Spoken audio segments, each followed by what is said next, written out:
And we're live. Hello, lovely people. Hi. How are you doing? Is it good? Is it great? We are all having a wonderful weekend over here. Will it blend?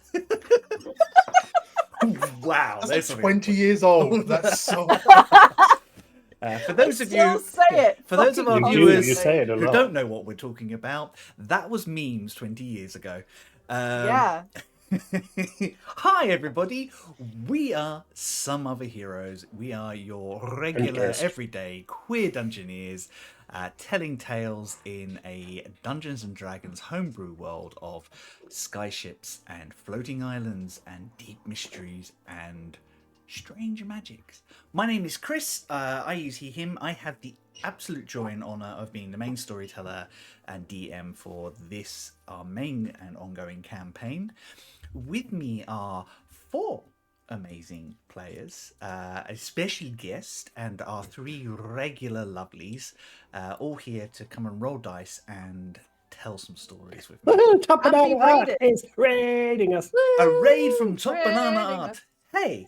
Hello. Hello, lovely people. Come in, settle down. There's lots of room. Make sure you just take a seat. Yeah, just make yourself comfortable in front of the fire. There's tea. There's bickies. Exactly. And because this is Victorian England, there is a line of cocaine, should you wish. Cocaine for your syphilis. Indeed. Yeah.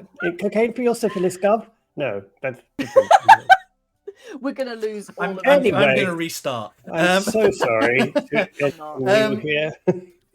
Thank you so much for the raid, Top Banana Art. If you are not following Top Banana Art, you really should. G is an amazing human being who creates beautiful artwork with our very own mod, Michelle, better known as Feline Trickster, who is Feline Trickster. Feline Trickster.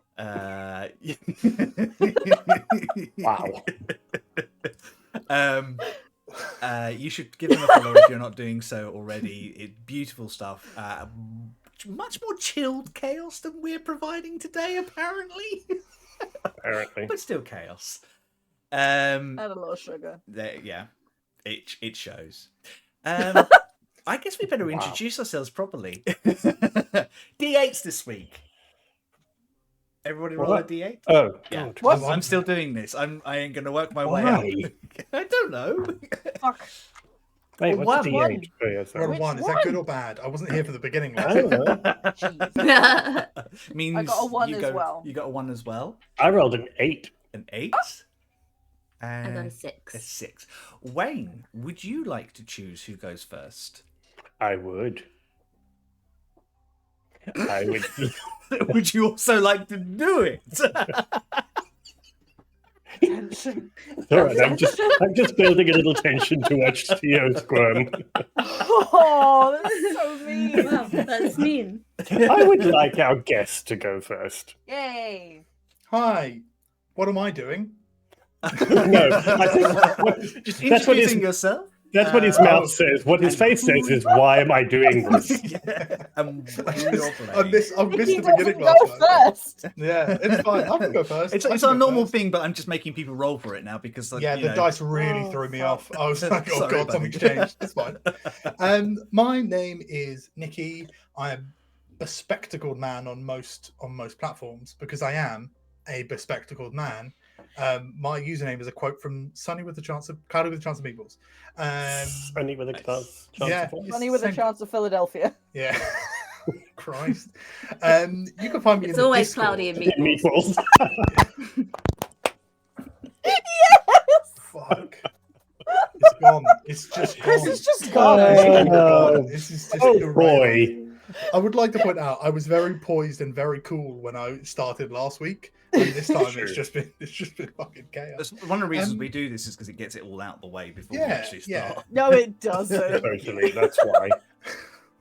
I do some stuff on the internet, and will be doing more stuff on the internet. If you are desperately looking for me, you can find me on Blue Sky, or in the Some Other Heroes Discord, !Discord in the chat if you want details for that. Hey, wait a minute! Don't you make TTRPGs and shit? Yeah, actually, that is I do. I make I call them mini RPGs, not one-page RPGs, because I can't fit them all on one page. But they're like single-session things, like you are 100 goblins, now go save the world, where it's about the collective power of a group of small people. It definitely isn't a metaphor for what I think should happen to the government. And Scramble Wizards, where you play a bunch of raccoons that drink potions, and you become small creatures that have to go and save the world against all odds. And yeah, stuff like that. There's also one where you play Sex in the City. So it's all good fun. Full stop. Full stop. You just play. No, it's SECTS in the city. Well, I think I called it Sex in the Suburbs, and it's mostly a Desperate Housewife spoof. And you have two stats: one which is desperate, one which is housewife. And so good. Yeah, it's definitely. That was the first game I made, and it's a whole thing. You have different classes. You can be an SUV. Well, where can people find those, Niky? itch.io/Niky Ellison. You can find them on the internet. Most of them are pay what you want. A couple are just £5. And if you want to really have your heart warmed, you can look at the comment section of those games where people talk about playing Scramble Wizards with their child while camping, and they've made it a regular thing because their son got so attached to the raccoon they made for the game. And it is genuinely heartwarming. That's so cute.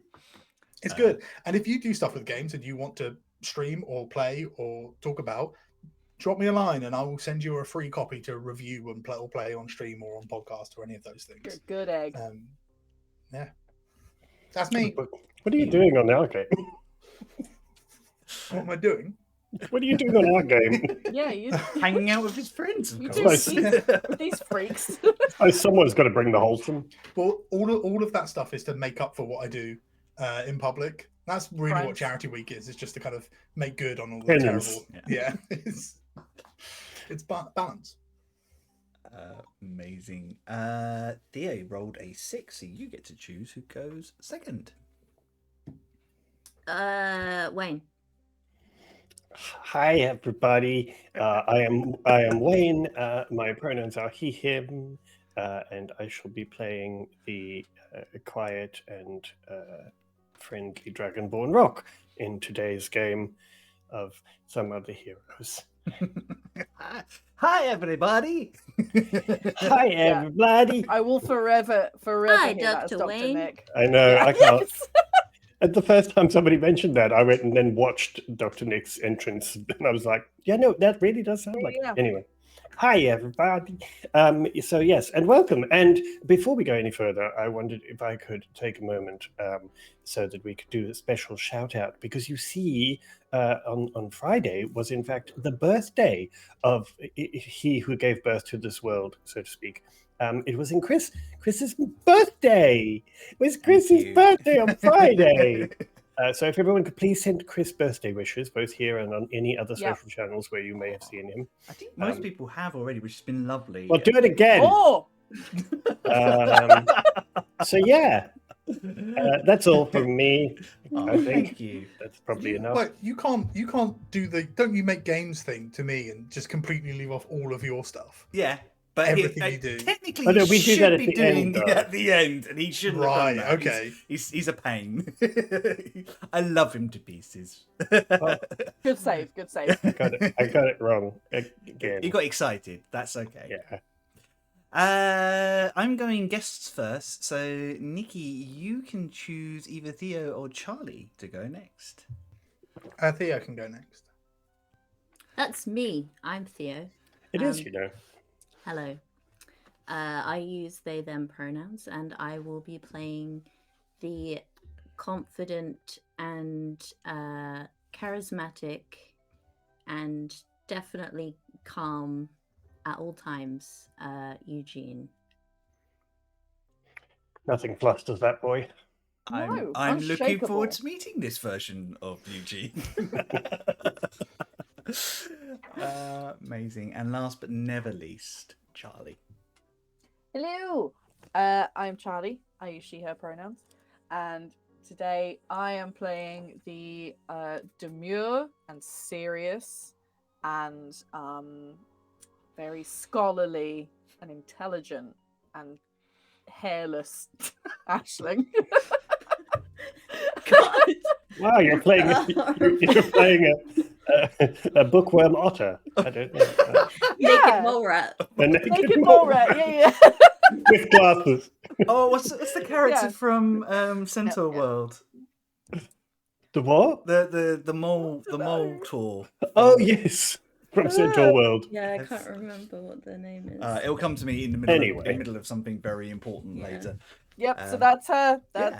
Yep. Yeah. That's the one. Uh, And she's well spoken. very. She never swears. We have a couple of quick shout outs. We've already done our mods. We've already done the amazing Top Banana art. We'd also like to shout out our friends at Dice and the Slice.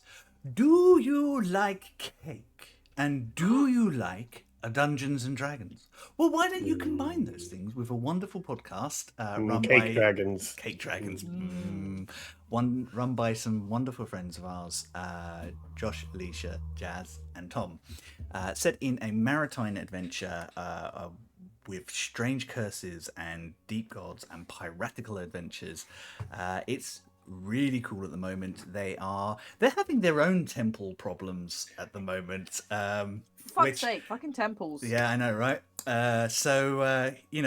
empathize with everything their poor players are going through right now, because Josh and I clearly are just, evil temple makers. Temples, am I right? Yeah, I know. Yeah, seriously. So What's the deal with temples? you can find them, Dice and a Slice, wherever your pods are cast. They are lovely people. Let them know that we sent you, and enjoy what is an amazing set of adventures. Hedge is here, and that means that we can shout out Misadventurers League. What's up, Hedge? The Misadventurers League are a sister channel over here on Twitch. They are currently running a ongoing set of vampire adventures using the Wonderful World of Darkness system. I believe last week, because I missed the shout out because birthdays, Apollo, Tall Nerd Apollo, has rejoined them to reprise their wonderful Toreador character in a heist adventure. It's a heist with fangs. Always Vampire great. Heist is just an excellent concept. Yeah, absolutely. It is. They're lovely people. The vampire adventure is really great fun. It's great story with wonderful, warm people trying to make each other laugh whilst being very serious at the same time. Sound very familiar? It's a delicious vibe. Hedge is a lovely person, and we love having him in our community, and we love everything that he's doing. That is it. No Fame Pod are in there as well, in our chat as well. So hi guys, lovely to see you. Thank you for popping by. Welcome to our chaos. They have wonderful Dungeons and Dragons and other adventures going on themselves. Pop over and have a look at what they are up to. Cool. Other than that, I do get to give myself a point of birthday inspiration. Yeah, you do. Hey, I gave you one in your birthday card, so That's you have true. it officially. So I'm This going does to not seem right. Theo's already pulling a face. No, I'm sorry. Something doesn't sit right about that. Which I might need, because considering how well Niky always rolls, so That's true. I can't disagree with that. Is it too late for me to learn silvery barbs? Choices were made. All right, lovely people. That is it for our announcements. We are going to drop our titles.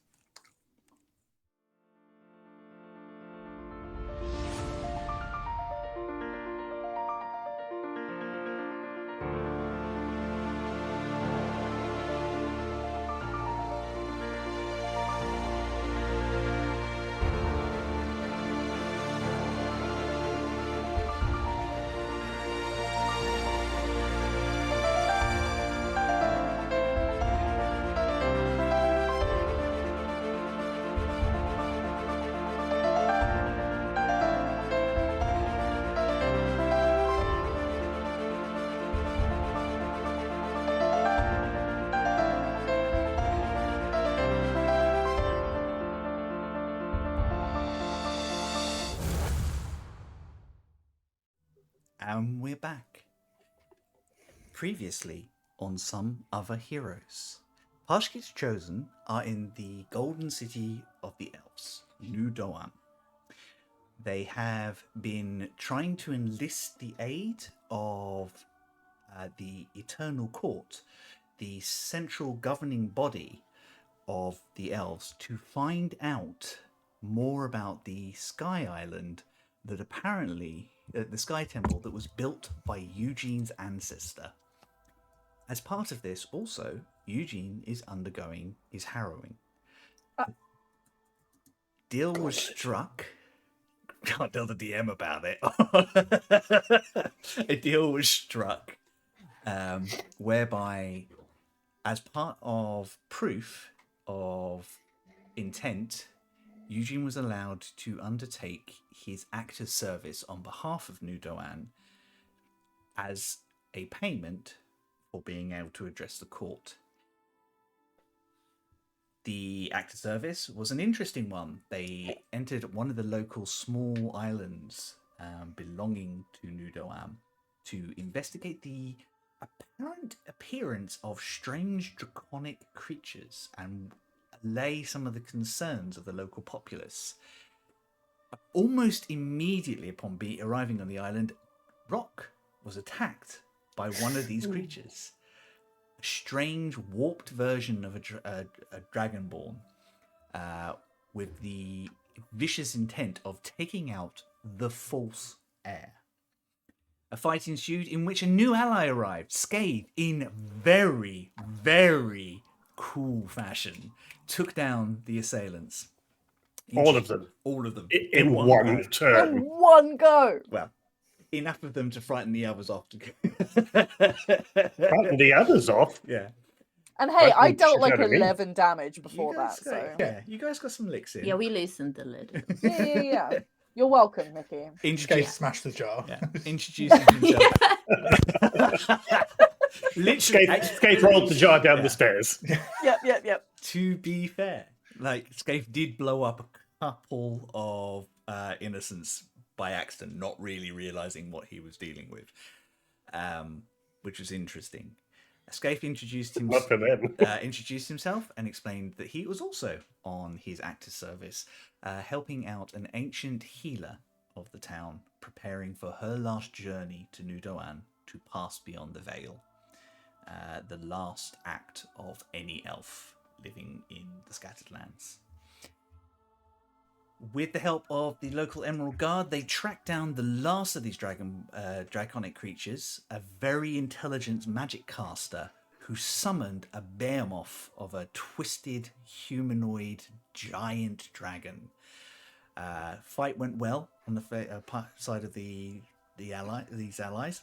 They took it down and gained enough evidence for Eugene to declare that he has completed his active service. Also, through this, Rock encountered a dancer, one of the agents of the Empire who stay out in the Scattered Lands, trying to keep the people of the Scattered Lands, more particularly the Empire, safe from external forces. She revealed that other dancers are going missing.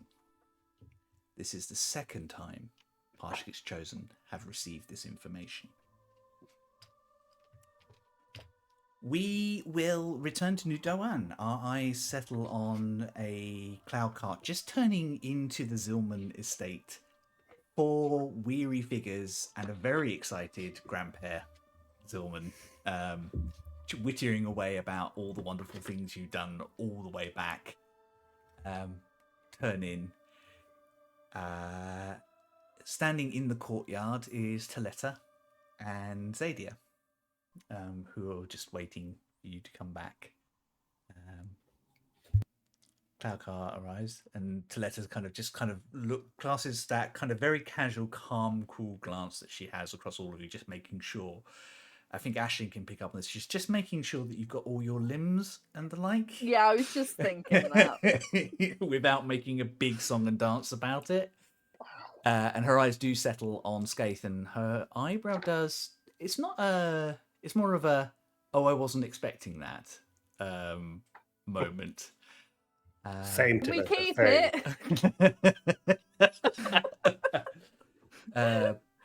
Her daughter beside her is all smiles and comes forward to help you all down out of the car. Wow. Grandpa has already messaged ahead because apparently he can't let other people deliver. They can't let other people deliver their own news. He glances at her parent. Hello, Skate. It's nice to see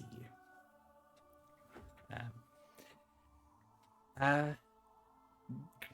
Come in. We'll get you settled and get you some food. Does anyone need a bath or anything before we? Oh, yes, I wouldn't mind. I just gonna freshen up. I won't be long. Fantastic. Skate, are you staying with us for a little while? Yes, I've been given an invitation to stay. Will only until the Harrowing. May we send a message to get my proctors here ready for the day? Of course. I will pass on to I'll make sure a letter goes out and they know where you are so they can pick you up for the day. My appreciation. As always, the Eternal Library is open. Should you need anything for research. Feel your face. It's my library. Eugene slowly starts inching away from the group to go back to the library. How long until you wish to eat and converse? Well, take your time. We're not in an immediate hurry. Ryo will make sure you've got a room to rest in. And then just meet in the gathering room. It's probably best. Scath, though, if you're hungry, like first, I've got like loads of snacks in my room though. So it was less of a matter of a bodily sustenance, more of a hunger for knowledge. I'm going to the library. I don't know what. He's not hungry. He wants to read books, Ashley.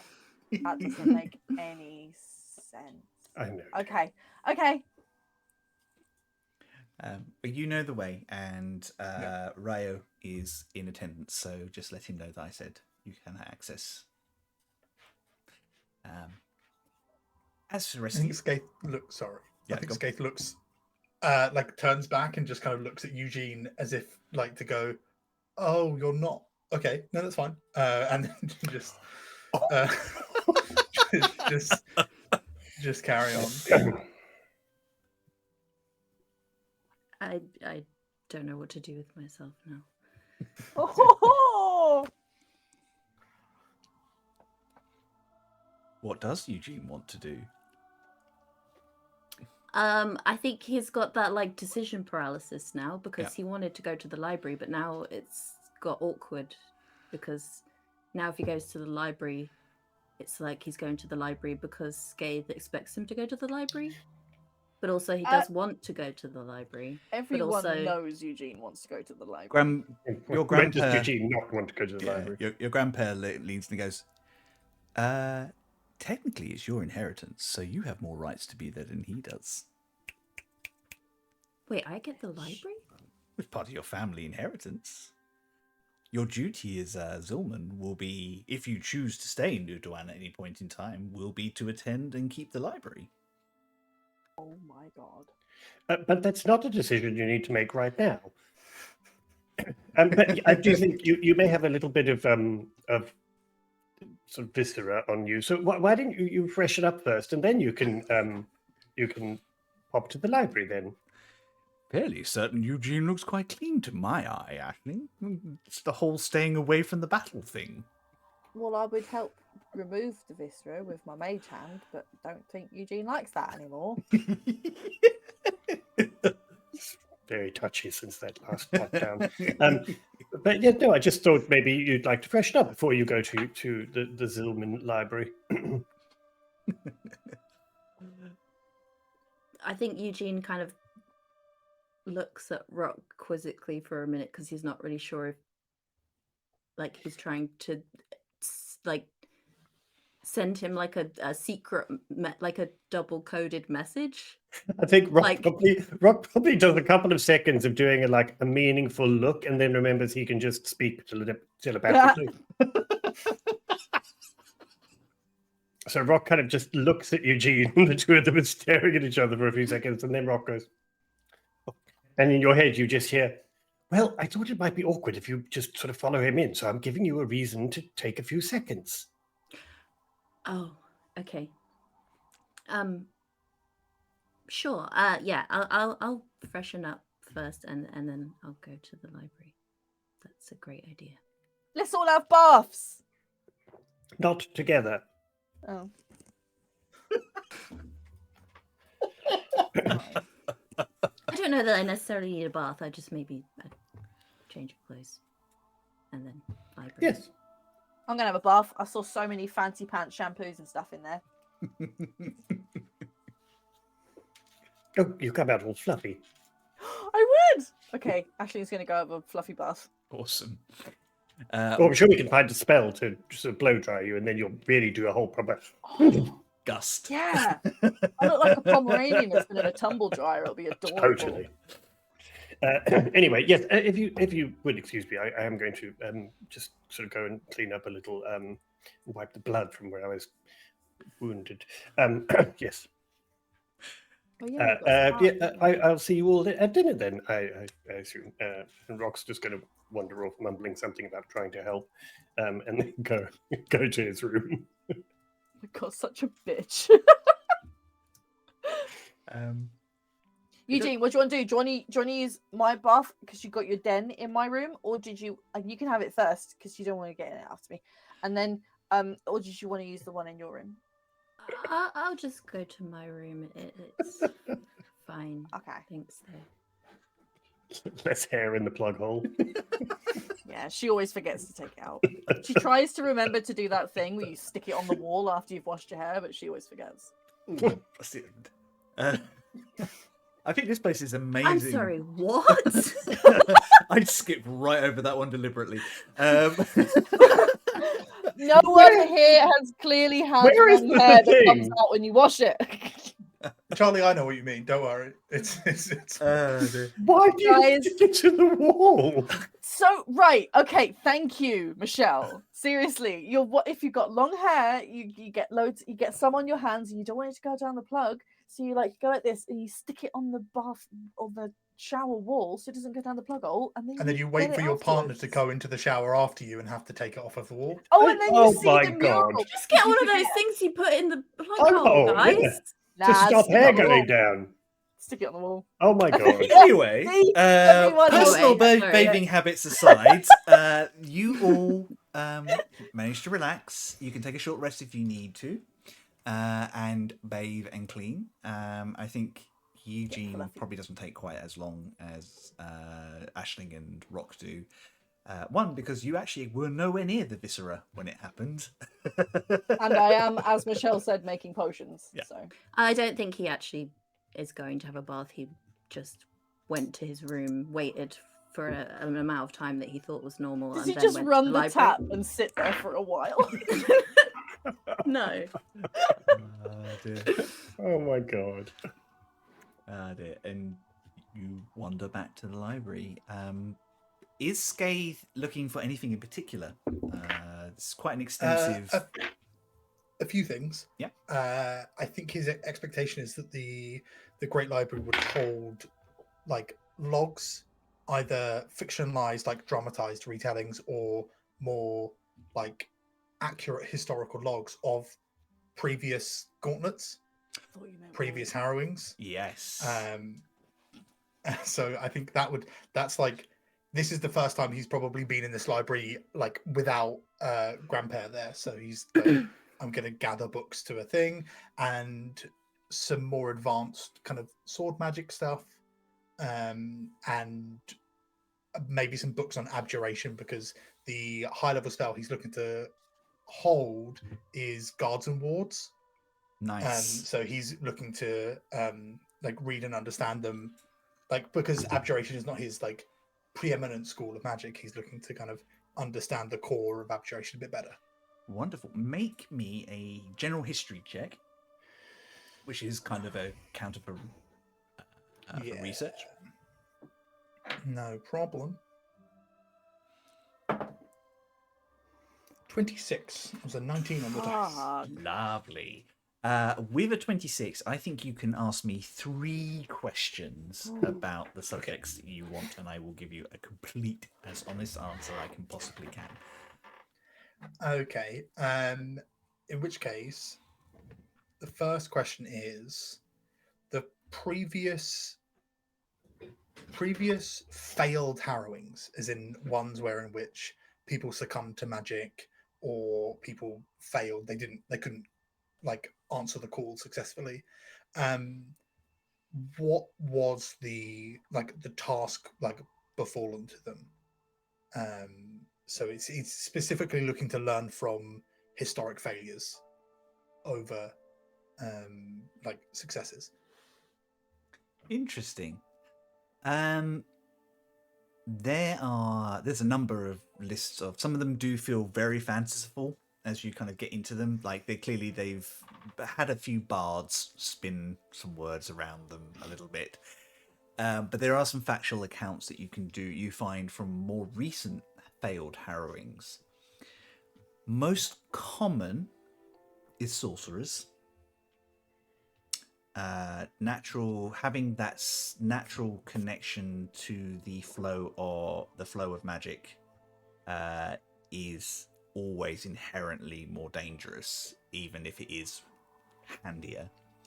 You do find one instance of a warlock who, by even attending a harrowing, even though they thought they were doing the right thing, pissed off their patron to the point that they turned them into a vexed right there and then, and they had to be cut down. For those of you who haven't sort of been around, a vexed is a undead warlock who has failed their patron and been turned into an eternal slave. It doesn't happen very often, but can happen.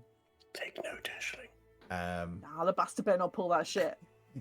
I think Alabaster knows enough about what he wants to kind of punish you because you don't do things. You do find some interesting ones about wizards. A summoner who tried to pull through a fey creature, which not only immediately failed them, the fey creature in question was not pleased. What was the name of this person? A spellblade who tried to summon a very powerful elemental creature, could not control it, and the creature burst into the realm through the wizard. And someone who tried to hold the flow between the Ways and New Doan, and was just never seen again. I think I'm gonna bookmark the summoner and the spellblade thing. Somebody who tried to hold the way, that's an idiot. I think Scath, that's an outlier. That's just an absolute moron. There are no lessons to be learned here. He was just an idiot. The nominee for the Darwin Awards. Yeah, Yeah. You're dumb. You fucked up. That's just on you.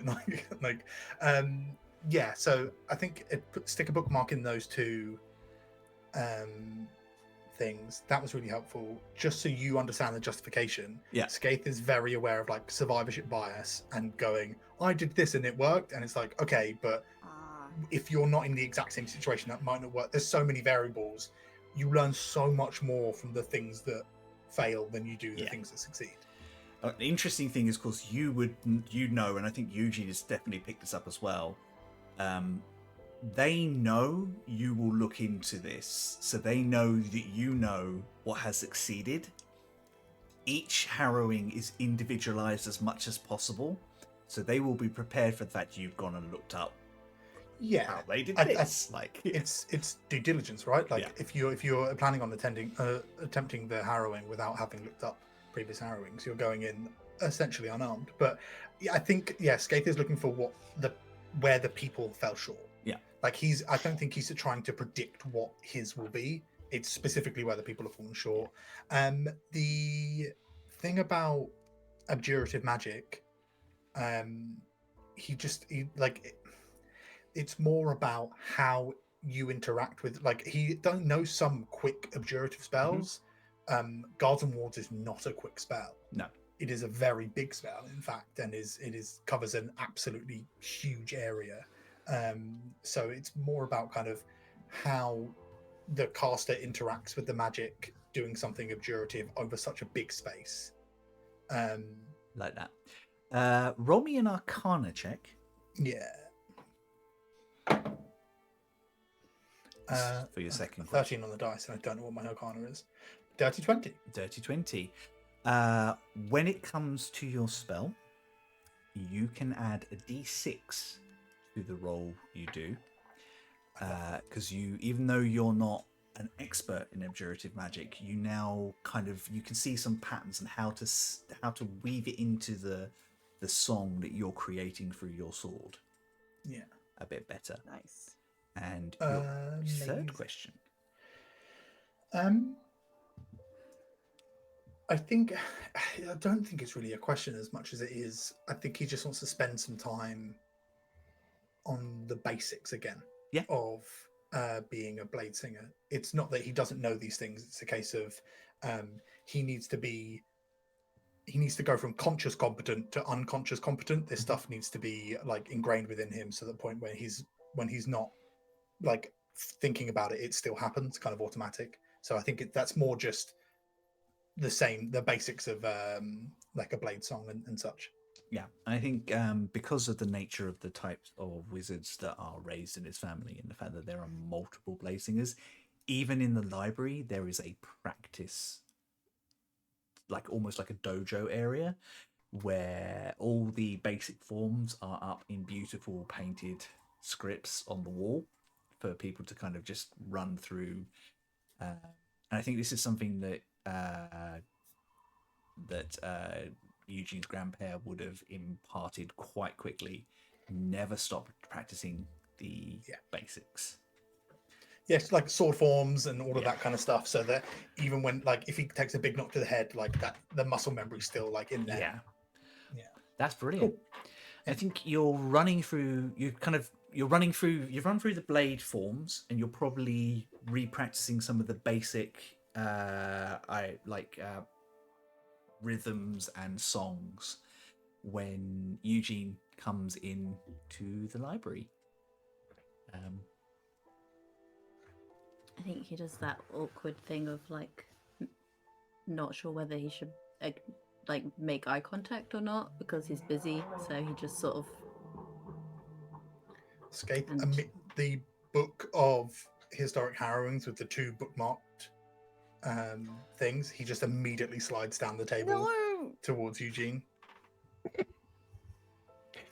He's being helpful. It's okay. Oh God, but poor Eugene. It's funny because that was Eugene's exact plan also, obviously. So he thanks him and takes it to sit down. Did it still have like bookmarked pages? Did you leave them for him? 2 bookmarks. It's specifically the blade singer thing and the summoner. And you can roll me a history or an arcana check based on that. Arcana is 28. 28. This description is very good. It's been written by somebody who is clearly aware of summoning magic and how to do, and you can immediately see the flaws on what was done. There was no prior agreement. They just tried to pull this fey creature over.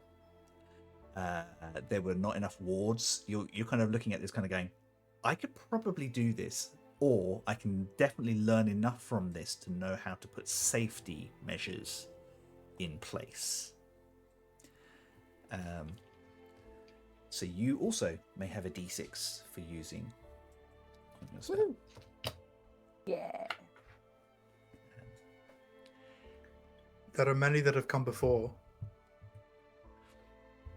Many that have done the gauntlet. Many that have failed or succeeded or succumbed.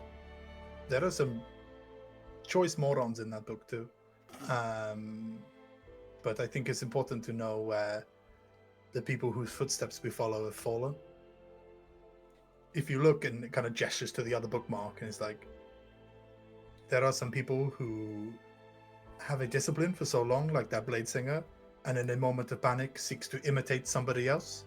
Is like, oh, well, now I'll just be a summoner, and all the practice out the window, and a creature rips through your body into the mortal plane, and then you are no more. And everybody has to deal with big old elemental. Covered in guts. Comparison is no friend here. Yeah, that's easy to say though. Yes, the words, they do not challenge me. It's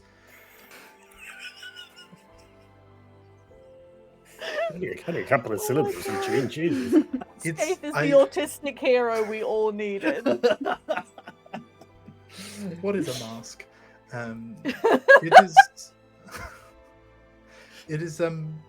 It's very easy to look at what somebody else does and think it is easy. I found particular interest in your fireball in the fight. It did not come from you, at least not directly. You did not channel your own energy. You pulled the energy from somewhere else. It is different from what I have seen, and it is. If I were to use fireball, it would be a pretty standard, textbook fireball. Yours is different. It is. I think it shows something. In a good way? As a scholar, I'm interested. As a wizard, there is some amount of awe in what you do, and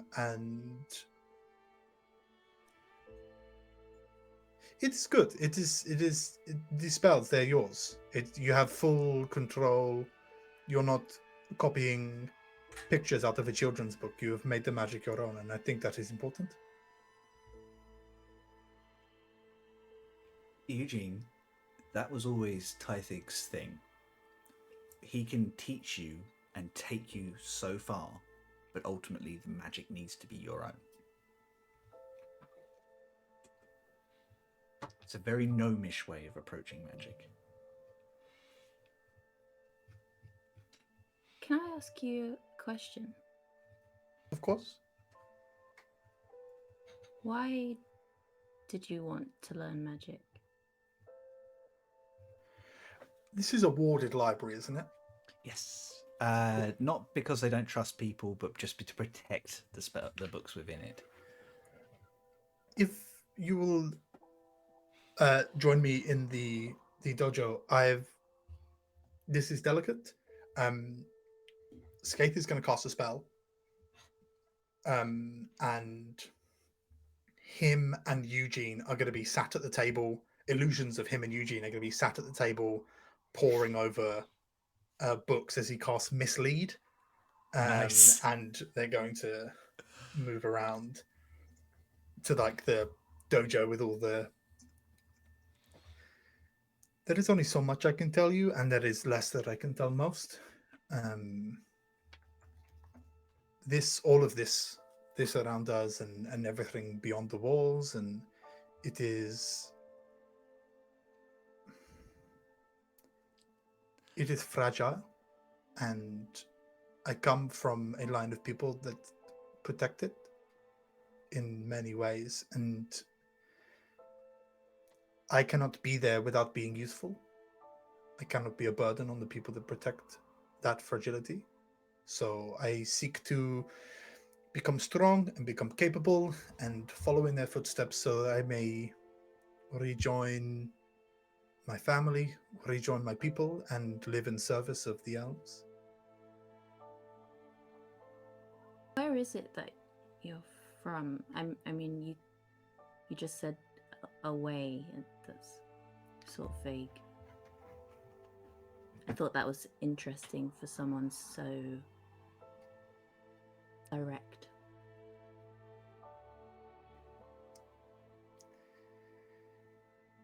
There are a great many secrets, some that which you learn through authority, others which you learn through coincidence, and I was born into a secret, and I'm sworn to keep that secret. Okay. It is, yes, it is elf, it is to say, the people that took my friend on her final journey, they are not acquaintances. It is deeper.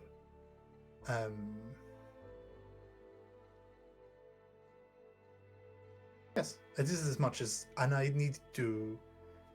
This is between us as wizards, as elves, as whatever you want to distinguish. But there is something very particular, and yes, I have a question for you. I understand. Yeah, of course. I need your help.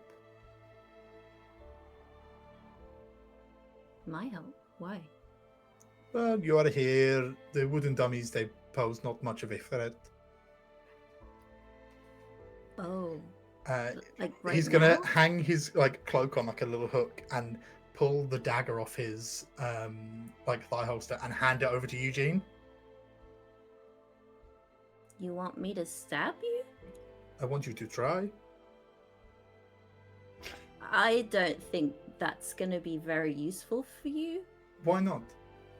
You think you're going to do more to me than the big flesh dragon abomination? No, I think which the case... opposite, actually. I think that it's... I mean, when I say it's not going to be very useful, I don't think... Let's just say I'm not a good stabber. Hold this knife. And just, points He to... very awkwardly takes it. And kind of Um, just holds it like... like you would hold a knife, like a knife and fork. I don't know if you want to do this bit, but Chris, if you want to describe it in any detail. Oh, please describe the knife and the feeling. Please describe your kill. No, wait, hang on. I think the first thing that maybe the immediate comparison in Eugene's mind is it feels like a magic wand. It doesn't feel like a heavy piece of metal. For all intents and purposes, this could be used as an arcane focus. It's a wizard's knife. It is in lieu of dexterity. You use your intelligence for it. Okay. So it is like a magically enhanced blade made for wizards. So it doesn't have that same kind of off kilter weight that an actual dagger would. It's got an ivory handle and the blade is onyx stone, and it's very, very kind of Nice. magic, and it literally can be an arcane focus. But yeah, it doesn't have that same kind of using it feels like casting a spell. But yes, it is. You don't have to actually hurt me, but it's practice, you see. I don't think there's any danger of that. I don't know.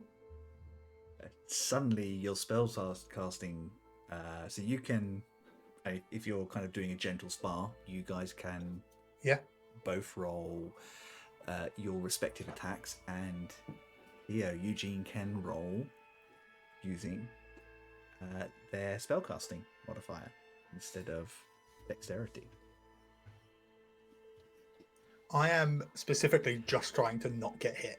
Yeah. So, blocking and stuff. I think it's very much basic sort of... I think even for Eugene, there's a little bit of familiarity. This is the stuff that Alfred would have run you through as a Yeah, young... I think you can see that he is hesitant, and there's obviously something kind of mentally holding him back. And yeah, I think he just looks uncomfortable, but he does kind of, for the sake of appearances and for the sake of Scath, he does. It is, yeah. It's very much like gentle sparring, and it's like, is you seem incredibly unfamiliar, or is there something? My father he's a great hero, and he is an expert swordsman. Okay. And he, let's just say, as soon as he discovered he was having a son, he had decided what I was going to be and who I was going to be, and that involved being a great swordsman, just like him. But the truth is, I'm not good at it, and I was never really interested in learning. So your choice to not pursue spell swords, it was not rebellion, it was more just disinterest? A bit of both, honestly. You didn't know it was an option. Yeah. It is a shame. I didn't know my mother was a blade singer until very recently.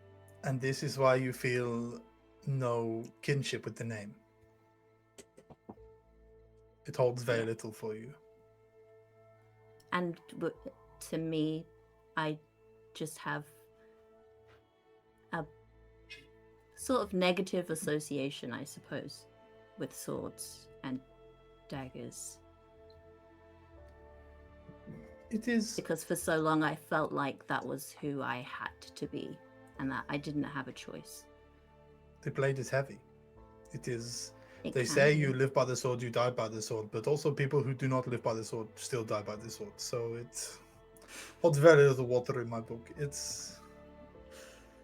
You know, the sword, it does not care. I understand. I appreciate this exercise. To be honest, it was more of... Sometimes, you know, the spells, they don't work, or they have a way of stopping the spells. It is very easy to say magic is the answer to everything, and it is not. You know, it is... You know, you can only teleport so far before a long walk sounds like a great joy. It is not always going to be the answer. I'm kind of a fan of teleporting. Yeah. This is fun, but Eugene, when you're pushed into a corner, do you know who you are?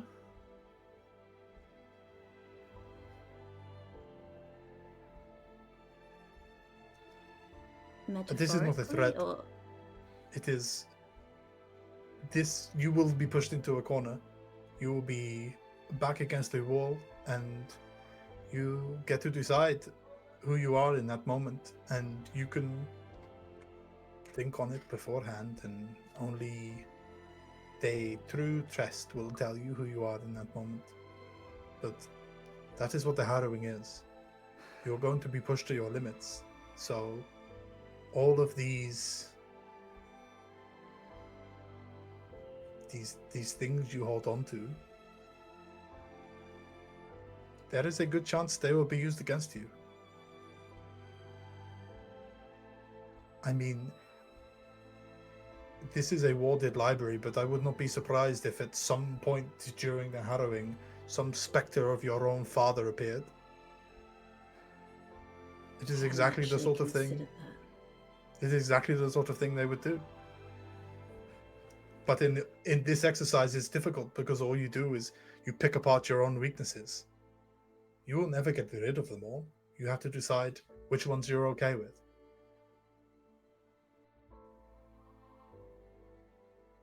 Are you nervous? No. Because if I fail, I will be dead.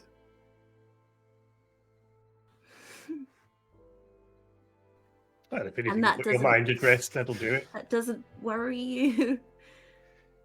In this life,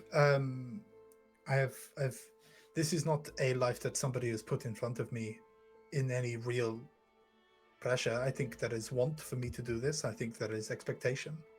But if I was to live a small life, I think there is a lot of pride in that.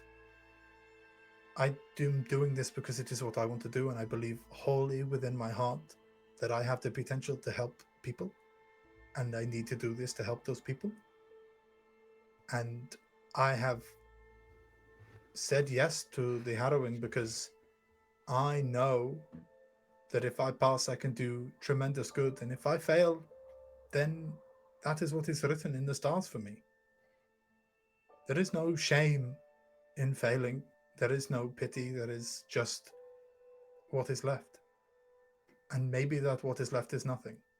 Apart from that guy with the ways. He was an idiot. He's an outlier.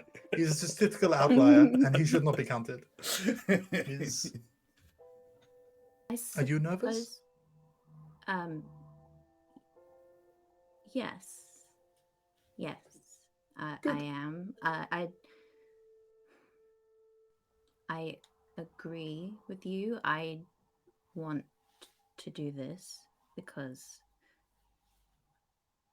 I believe it's the best way for me to help people.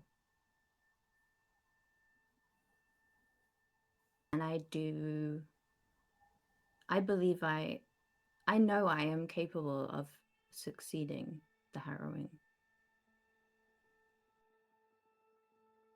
I also know that I'm capable of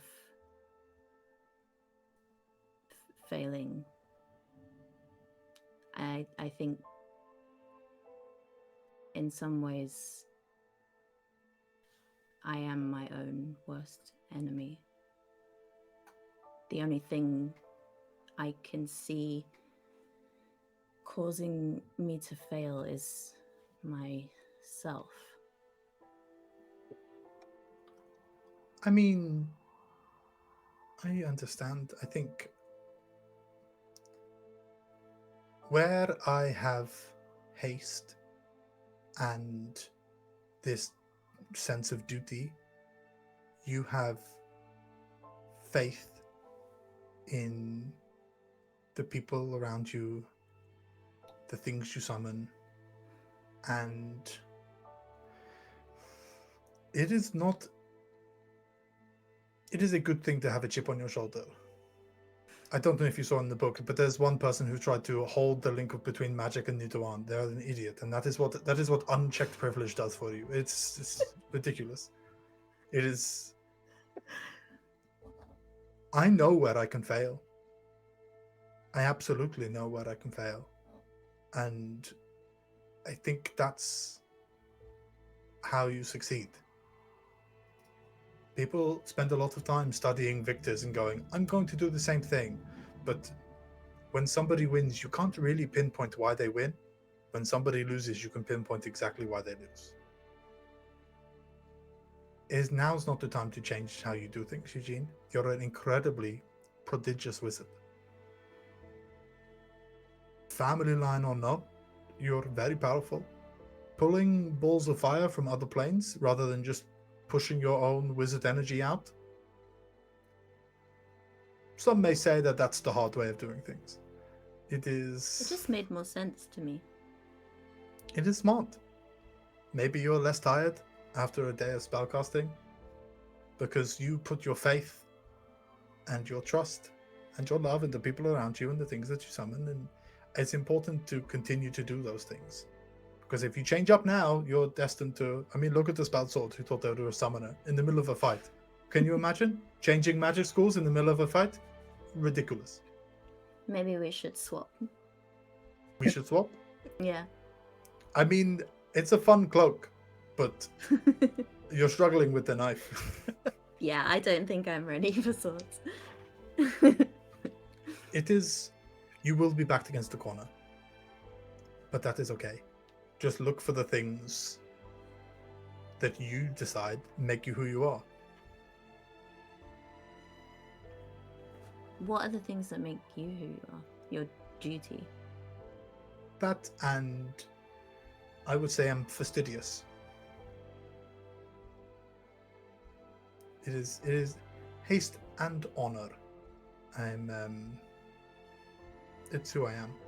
It's, nature and nurture have combined to make me the person I am. Same for everyone around you. And it's a case of only when you know that in its entirety can you be comfortable knowing that backed into a corner, I know what I will do.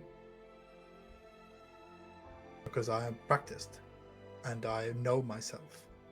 Backed into a corner, do you know what you'll do?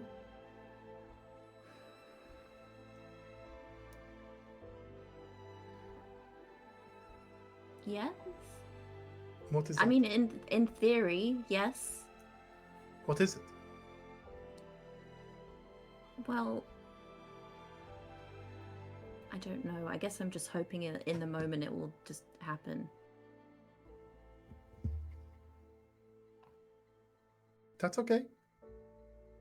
Putting your trust in other people is just being extra prepared. It's the difference between a hunter that takes food on a hunt and a hunter who thinks they will forage. There's no shame in either.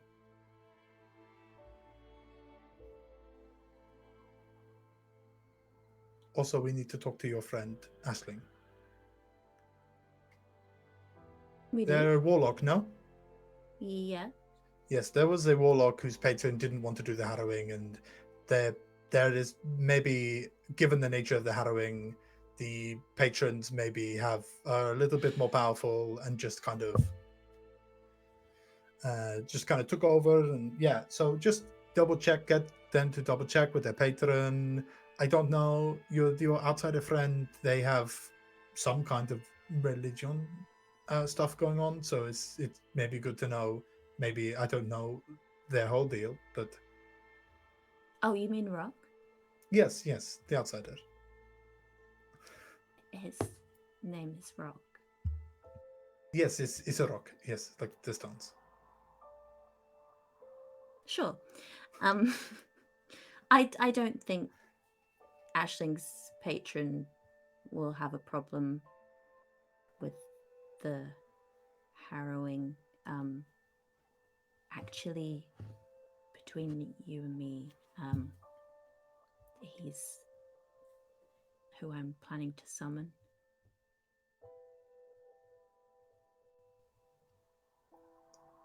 And this information doesn't give you pause? No. Okay. Because, like you said, I have faith in my friends. If you like, Niky Ellison can roll an insight on that. I don't think I will. Cool. I think, like, there's a lot of conversation between, contemporaries. Scath has no interest in trying to govern the way Eugene does their harrowing. It's more about he's very aware that Eugene is like, Scath's been thinking about his harrowing for over a year. Eugene has been thinking about it for a shorter amount of time, so I think it's more just to kind of impress upon Eugene, you're going to be backed into a corner. Like, your idea of yourself is going to be challenged, and it's worth thinking about what that looks like now. But actually, how Eugene is going to go about things, Scath doesn't need to worry about that. And it's like, who is he? Because he's not an expert in Eugene.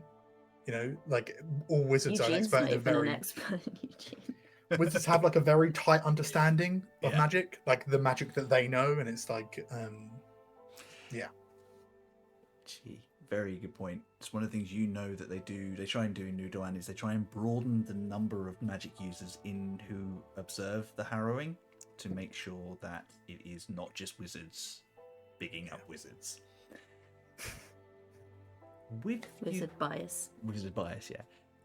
If you guys are okay, I would like to move the scene across to Aisling and Rock and just check in with you two and figure out if there's anything you do whilst these wonderful nerds hit the books and a little bit on each other.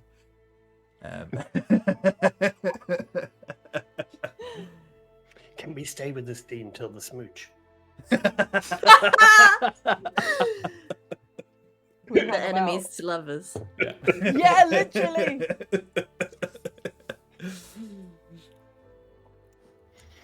I mean, it depends how long these two nerds are doing their thing. Probably quite a while. I think there's a lot that they want to cover and the like. So I think you have time to have your bath, and I think Aisling has time to get bored. Doesn't take long. Doesn't take long. She hasn't even got wrinkly yet. Yeah. And of course, the nearest person is Rock.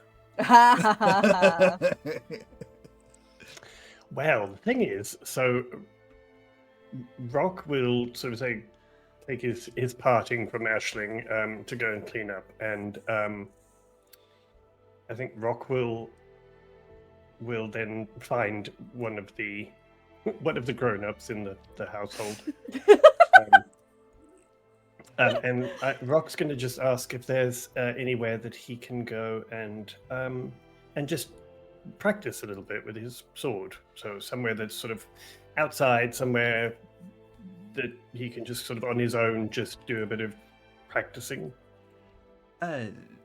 There are automaton in the courtyard. You Cool. can Fantasy Wing Chun dummies. Oh, that would My be partner. most unusual, but that sounds ideal. It's kind of private. There's not other. Oh people. yeah, everything in the state is within the state. Let me take to Letta. She's like, let me take you, like, because I'll show you how to activate the wards and set the difficulty levels. Oh yes, that'd probably be a good thing to know. And Oh, it's a holodeck. Okay. That makes sense. she takes you into a courtyard, and initially it kind of looks like these beautiful bronze statues, and then you realise that these armoured figures have clockwork mechanisms in them and runes scraped into different areas. Only request is that to try not to break them apart, so don't you shatter if that is a preferred spell. Oh no! I honestly, it's more for the sort of sword practice. I'm still sort of becoming acquainted with some of that. Fantastic. Well, and she shows you the active words, and these things are clever, and they fight like real people. Awesome. There's only so much time you can spend practicing forms in your own library. Sometimes you need an opponent that fights back. Yes, exactly. However, reluctantly. It's almost a montage at the moment. I think there's kind of like these very different, like Rock's very practiced, very intentional, sweeping form with this greatsword that he is so much more a force of his personality than a blade. And Theo just lining up with this. Who's Theo? Yeah, he's Eugene, Theo. sorry. Eugene lining up with, and little darts and things like that, and realizing how light and responsive, like this dagger knows what you need to do before you do.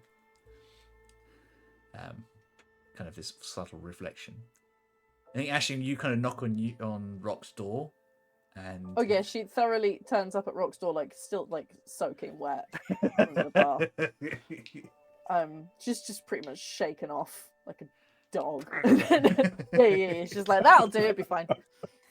And then when there's no answer, I think is she able to use her navigational skills to find where he is?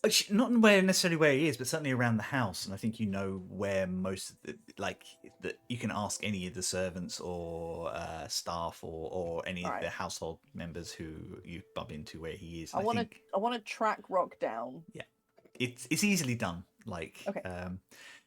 And you come out into this open courtyard, this very beautiful kind of like garden area with this big open space, which is clearly for sparring. And Rock is currently fighting down 2 robotic mechanical opponents, and just kind of. I think initially she sees it, and a couple of Eldritch blasts do form, but she's like, "Oh, no, it's fine."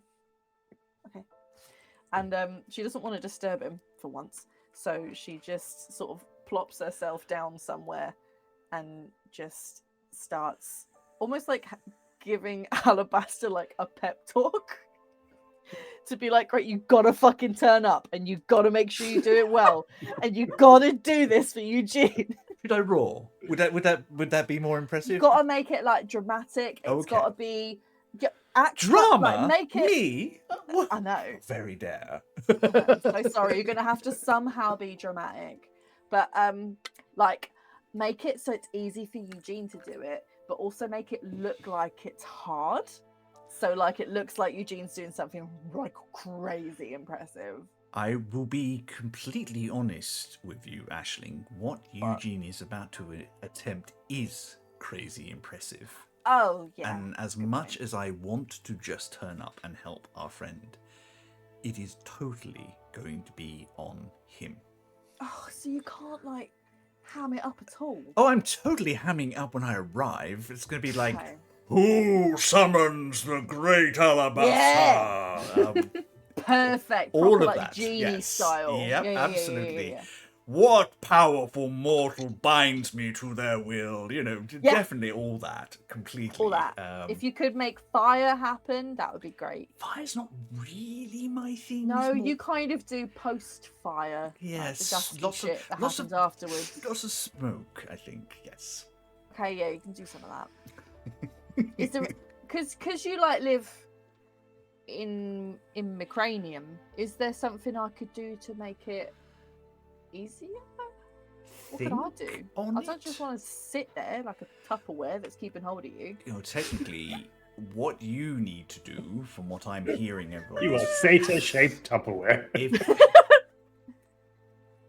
You need to concentrate in case somebody else tries to get through that's not me. Concentrate? Yep. I thought it was going to be something easy, like an obstacle course. I've seen an obstacle course. I think Rock stops at this point. Oh no, Rock doesn't stop. Oh, okay. No, that was just Wayne. Oh. I feel like that you are definitely hearing one side of this conversation, though. Yeah, Aisling, because it's just you and Aisling in the room/courtyard. She's not worrying about keeping quiet. Oh dear. I think Aisling would probably, well, with your perception and your intuition that you have so much of, I think Aisling will very quickly realize that actually Rock is not paying attention to her at all, and is progressively getting less controlled with his attacks. Uh-oh. Can I insight check to see why? Or what kind of, like, are you getting tired? He's doing a more extreme version of when Eugene punched the pillows. Yeah. I want to keep check of this shit, though. There's fewer sparkles, but lots of sparks. Oh, boy. Okay, that insight was a 23. Okay, well, my deception was a 4. Oh, so shit, close. Yeah, no, That so doesn't was often happen. No, it doesn't. Oh, That was a tight rarely one. happens. Oh, actually, hang on, wait. I didn't add my modifier. Oh, Yeah, it's a how 26. No, I'm kidding. Don't. No, but it's still nowhere near what you got. I mean, Aisling can tell very quickly that, like, as you're watching, Rock is going from, I'm going to just practice hitting this to basically trying to beat the shit out of it, out of utter frustration and anger.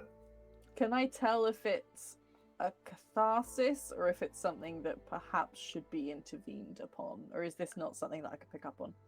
I mean, I don't think Rock would really know, to be honest. I think it's more that that he just needs an outlet for this frustration. So it probably is a catharsis, but it wasn't kind of planned that way. It was more that he started practicing and it's kind of escalated into the point where he is using it as an outlet.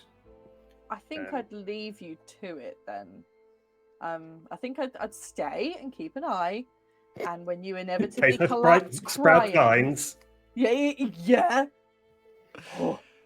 I in think case plants happen or you inevitably start crying, I'm just going to sit where I am. May I have a wisdom saving throw from Rock? This is about control. Sure. Oh, okay. Didn't know if it was Alabaster being like, calm down, Okay, babe. that's saving throw. Yes, That's a good one. Wisdom. So that's an unnatural 20. cool. You get to that edge, but you never quite cross it to losing that control. So you come out the other side feeling, again, like you have punched, done a punching bag for a good, like, solid half an hour. You're going to be aching. Got all that anger out, but you've never lost your temper in that moment. I think once Rock kind of gets to that point, he's going to stop the automatons and whatever, and we'll just come and just sort of plop down next to Aisling. And I think, you can tell he is quite massively out of breath for, which you don't often see him. That kind of unguarded. Medicine check. No, I'm just tired. All right, I was It's a just. day 20. I am. I'm just tired. I'm fine. Okay. Anyway, how was your bath? It was great. Feel how soft. And I'll just like shove my head, forgetting that I've got horns at him. Ow. Feel. No, I don't want to. Okay, yes, it's still wet. Stop it. Yeah, there was so many things in there. In where? In the bathroom, there were like bottles of everything. So I poured pretty much all of them in the bath. It was a very viscous bath. Not and really. It was great. Well, that's not really the point, Aisling. Anyway, It was great. I'm going to smell fucking amazing now. not if you don't dry off. You're just going to smell like a wet goat. Yeah, that's amazing though. Sure, we'll go with that. Okay. So how are you feeling? That looked like it was a good workout. Yes, yes, probably. I hope I didn't damage the things. Yeah, I'm sorry about Aisling that. I looks just over was a at little. this poor fucking automaton. You do notice that it's slowly repairing. Oh, sick. Okay. We need to get one of those. Yes. So, did it help? Probably, yes. I mean, I clearly needed to let off a little. Yeah. I think, you kind of had a few things happen in the last 12 hours, huh? Yeah. How's brain doing with all that? And ribs. Oh well. Thanks to what's his name's friend, Tilda. I healed incredibly well. She's obviously very adept. So I'm very glad we met her. So yes, so that's fine. I'm really I'm really starting to get just really annoyed by how often other people are getting hurt. Who else got hurt? They were fine. They were healed up. Yeah, eventually, but those adventurers that got turned to stone, the people They're okay that now. get hurt every time somebody's trying to attack us or me, or we come here for Eugene to this, and someone tries to stab me for God knows reasons that I don't even understand. Yeah, it does seem a bit cryptic and weird that you're not secretly like a prince or anything, are you? No, my family. I mean, but I make no secret. Well, not anymore anyway. But my family's one I of can't the high imagine you would houses. keep But I'm that not quiet. I'm not an heir to anything, for God's sake. I mean, well, no, of course not. My family's very well sort of positioned in the empire. Yeah. But anyway, it's just starting to. It's one thing people stabbing me, but then when there are others around who are getting hurt, and I mean, we're here for Eugene. I don't want this to. It's fine. For me, it's fine. If they want to stab me, they can stab me. I mean, clearly they can because they did. I would argue that maybe other people would prefer if you didn't get. Well, no, but you know what I mean. It's at least I can take responsibility for me. I can't.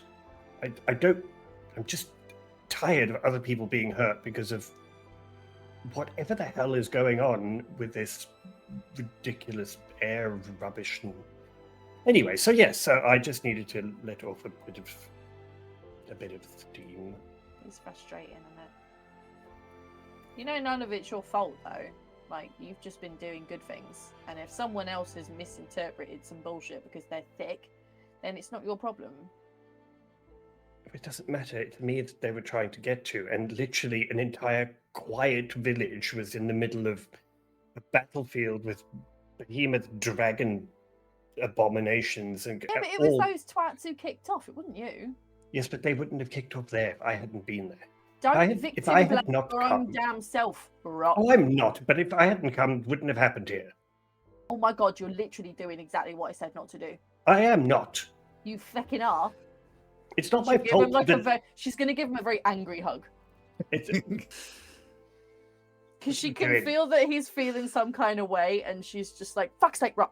What are you doing? Big hug. Giving you a hug. Why? Because. Shut up. And she'll squeeze him like really tight, even though she's not strong at all. No, you're still damp. Yeah. Have a damp, wet, lovely hug. Thanks. I feel so much better. Good. None of this is your fault. I know it's not. And we'll figure out who is deciding what and who's interpreting what as what at some point. Okay, but we've got to do things one at a time. Yes, and first we need to focus on helping Eugene however we can. Although I'm not entirely sure how I help, or how we help. I just watched how you're going to help. I don't really think I can hit spectral things. What if they set a bunch of fucking wolves at us or something? We're sorted. Why would they set a bunch of wolves to test the summoner? No, it's a trial, isn't it? They might do some weird shit. They might be like, do this task, and then be like, oh, surprise, quicksand, and we'll have to try and fix it. So we don't know. Sure, you know what? You're right. I don't know. It could well be. You're right. I have no idea. Exactly. So we'll do what we need to do. Eugene's gonna fucking ace it anyway. None of us are worried about that. I'm not worried about him acing it. He'll be perfectly fine. Yeah, exactly. So we'll get this done. Eugene will be like, "Oh, why are we all so worried?" And we'll be like, "We weren't. You were." And then we'll go and figure out who thinks you're some fucking prince. And then we'll save the world. Oh, good. Yes. Great. That all sounds so perfectly doable. If anyone can do it, we can do it. We've got badges. Oh my God, you're so terminally perky sometimes. Love you, Rock. Should give him another hug. Okay, right. Well, I really do now have to go and freshen up. So I'm going to go back to my room and yeah, I didn't want to say anything, but you smell really sweaty. I didn't even know that Dragonborn could sweat. Aren't you like scaly? What, you hairy? Yeah. Mammal, innit? Technically, Dragonborn are humanoids, so they are mammalian. Hey, I'm a high wisdom, low intelligence. Yeah. Right, well, I'll see you when we gather for food, I assume. Okay. And, like, if you wanted to talk about stuff, which you should do, because remember, you promised that you would talk about things before they got bad. Well, I promised I wouldn't hide things. Which is kind of the equivalent of what I just said. Yeah, you're quite right. Anyway, I'm going to go and freshen up now. Okay, I'll see you at dinner. Bye. Okay. And you are left on your own. I want an insight check to see if Rock is actually pissed off with me or if he loves me. 21. Oh my god, I'm rolling shit. Well, you can see he's partially smiling as he walks away. So. Okay. Well, that went well. Yeah, I thought so. I should be a therapist. Don't they need papers and things? I've got paper. Eugene's got loads of paper. We'll nick some Eugene paper from Eugene, and we'll write you up a document that says you're a therapist. I made that adoption thing, so I can make. Yeah. That's totally Right. legitimate. Right, one thing at a time, my Alabaster. It needs to be Eugene's paper because his paper looks more official than ours. Yeah, your paper is like fucking cold pressed parchment. Mine is like the shit you get in notebooks at primary school. Grass papaya. Papyrus. Actually, it's just the back of other people's notes that they've thrown away. It's old receipts that she's found. We're not allowed to tear pages out of the book. The books. It gets upset when we do that. The rest of your day is spent with the Zillman family. You have a very relaxed meal in which they pick your brains about your plans for the Harrowing, where you can and what you can reveal, how your acts of service went. I think particularly Toletta asks a lot of very probing questions. I think Aisling picks up on that. She's definitely trying to get as much evidence behind her argument as possible for the next round with the Eternal Court. It's very pleasant. It's even with Scath, like, is sort of dragged into this. So it's dragged into this sort of family. Even with Scath. That is kind of like he's dragged into this very family sort of. And there's kind of like a genuine fondness from Aramis to like beyond just being a child. Just that energy that Aramis has with everybody is like, you're here, you're part of the family whilst you're here. You're queer, you're adopted. Exactly. And that is pretty much the rest of your evening. The next couple of days... Yeah, go for it. Sorry, I have a question. It really doesn't actually matter, but I'm really desperate to know the name of the wizard that tried to hold the magic. Oh, I made that up on the fly. No, I know, but I'm asking you, Chris, for a name because this person needs to live in infamy. His name's Clive. Philemus Rond. Philemus Rond? Philemus Rond? Even sounds like the sort of wizard that would try it. Yeah. From the Rond Great family. Philemus Rond. Died today. Weebus, I love it. Unsurprisingly, a high elf. Yeah. Oh, of course it was. I'm Sun Philemus, I'll be fine. Also, the only Philly person who Rond. calls him the Great Philemus Rond is himself. Yeah. Not anymore. And his mum. It's entirely possible Philemus is still alive out there somewhere. Nobody knows exactly what happened to Philemus. He just vanished. He's probably in the ways Top having of the list, having find a- Philemus. He's probably having a date with one of Eugene's friends. Yeah. He could be anything, anyone, or anywhere. Like he got magicked. It got magic. He tried to hold No the ways. no one give Aisling this information. This is Alabaster's origin story. Oh shit! And You I rearrange the letters in Alabaster. And Rooney, I love that spelling, so that is now canon. Yeah, I like that too. Yeah. Oh, Philly Rond. Philly Rond.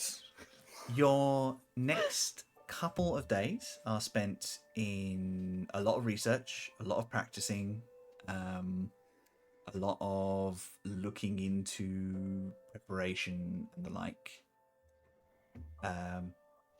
During those 2 days, Taletta does grab Eugene for a quiet 5 minutes. And she just says, "How are you feeling?"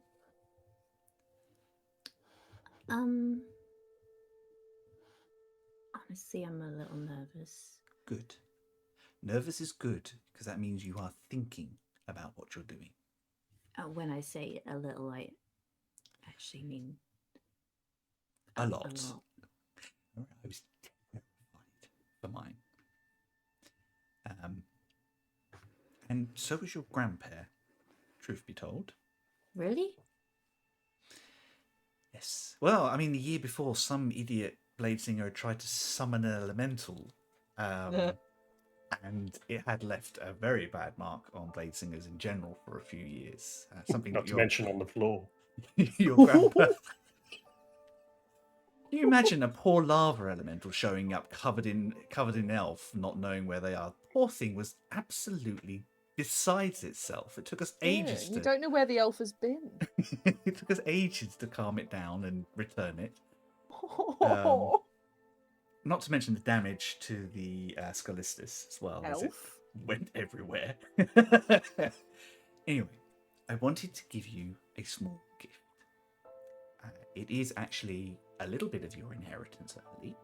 And she pulls off... I thought you were going to say it's actually a little bit of that elf.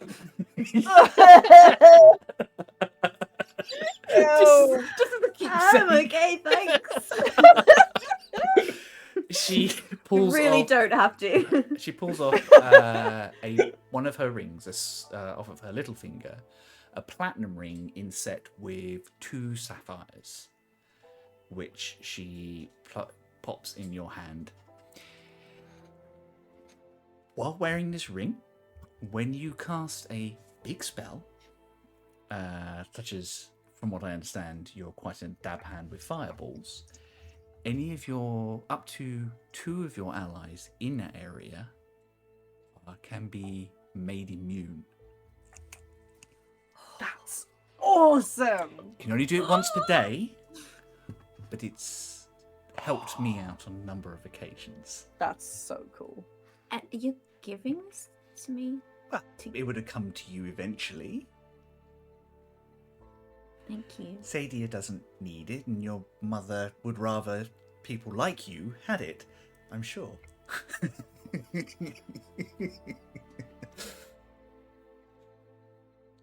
Thank you. Anything I can do. You're going to do fine. I have the sense of you. You are the best parts of both your parents. Do you know my father? Yes. Your mother doesn't know I know your father. And when she comes home, I'll explain how I met them both and they didn't know. Oh my god. How did you meet him? Swingers party. That's... What? so wrong on so many levels, Charlie.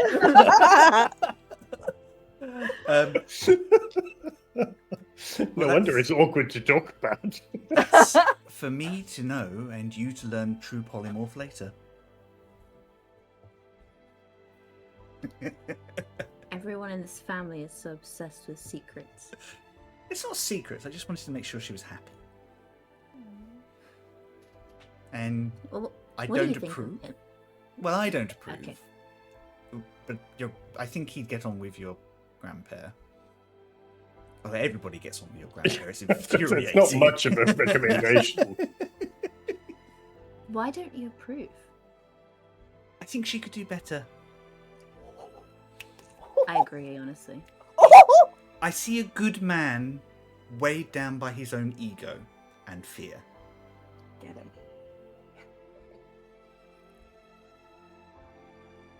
What I see in you is his strength of purpose and willingness to do what is necessary for others. Those are good traits. That I approve of. It's not even the human thing. I think humans are wonderful. Some of my best friends. Yes. They Say that. constantly remind us that our vision is too narrow.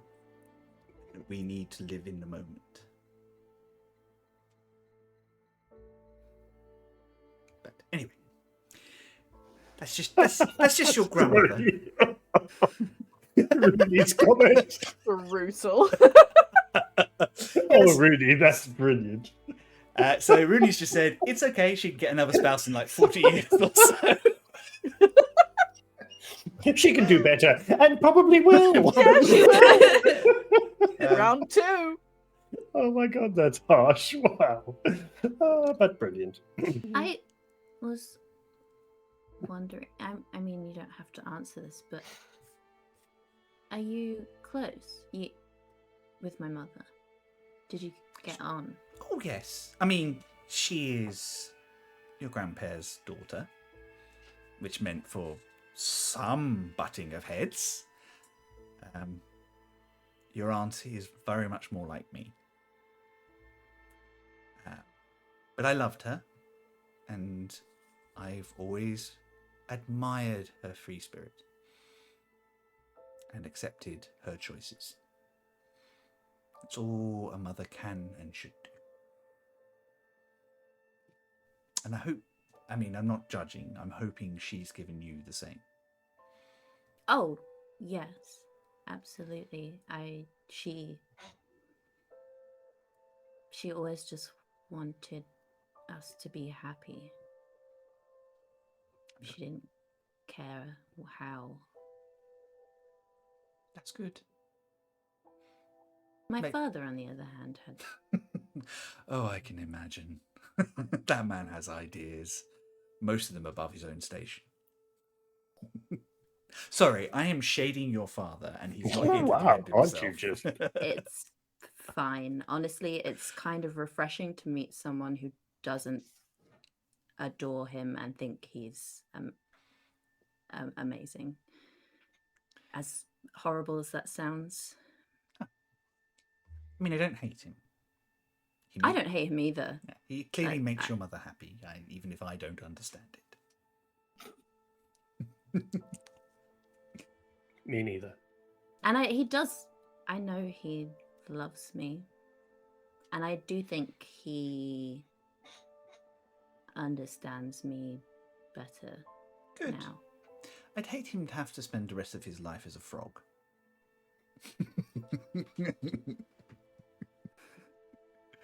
She just gives you a gentle peck on the cheek. Goes, right, I have some documents to do. Go and do some research. And make sure you give yourself enough time to relax. And don't give me the it is relaxing spiel. I've used that far too many times in my life to fall for it.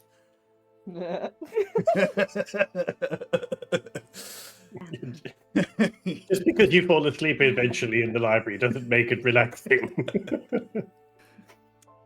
A couple of days pass, and it comes to the... Oh, yeah, go, please. No, just like the day before or something. Could I have arranged for Lou and Bridget to have had a chat with Rock and Aisling? Yes. Just so they have a better idea of what's expected of proctors, the pomp and circumstance stuff. Yes, please. Yes. Like that stuff. Like a kind of like, these are my proctors. That, Well, I think that is the day before, in fact, the afternoon before the actual beginning of the Harrowing. A cart pulls up to the street, which you guys don't normally go in because you normally use the sky cart to get about. Yes. Why would we ever be on the street? And out steps two very interesting characters. The first is a wood elf, built like a boulder.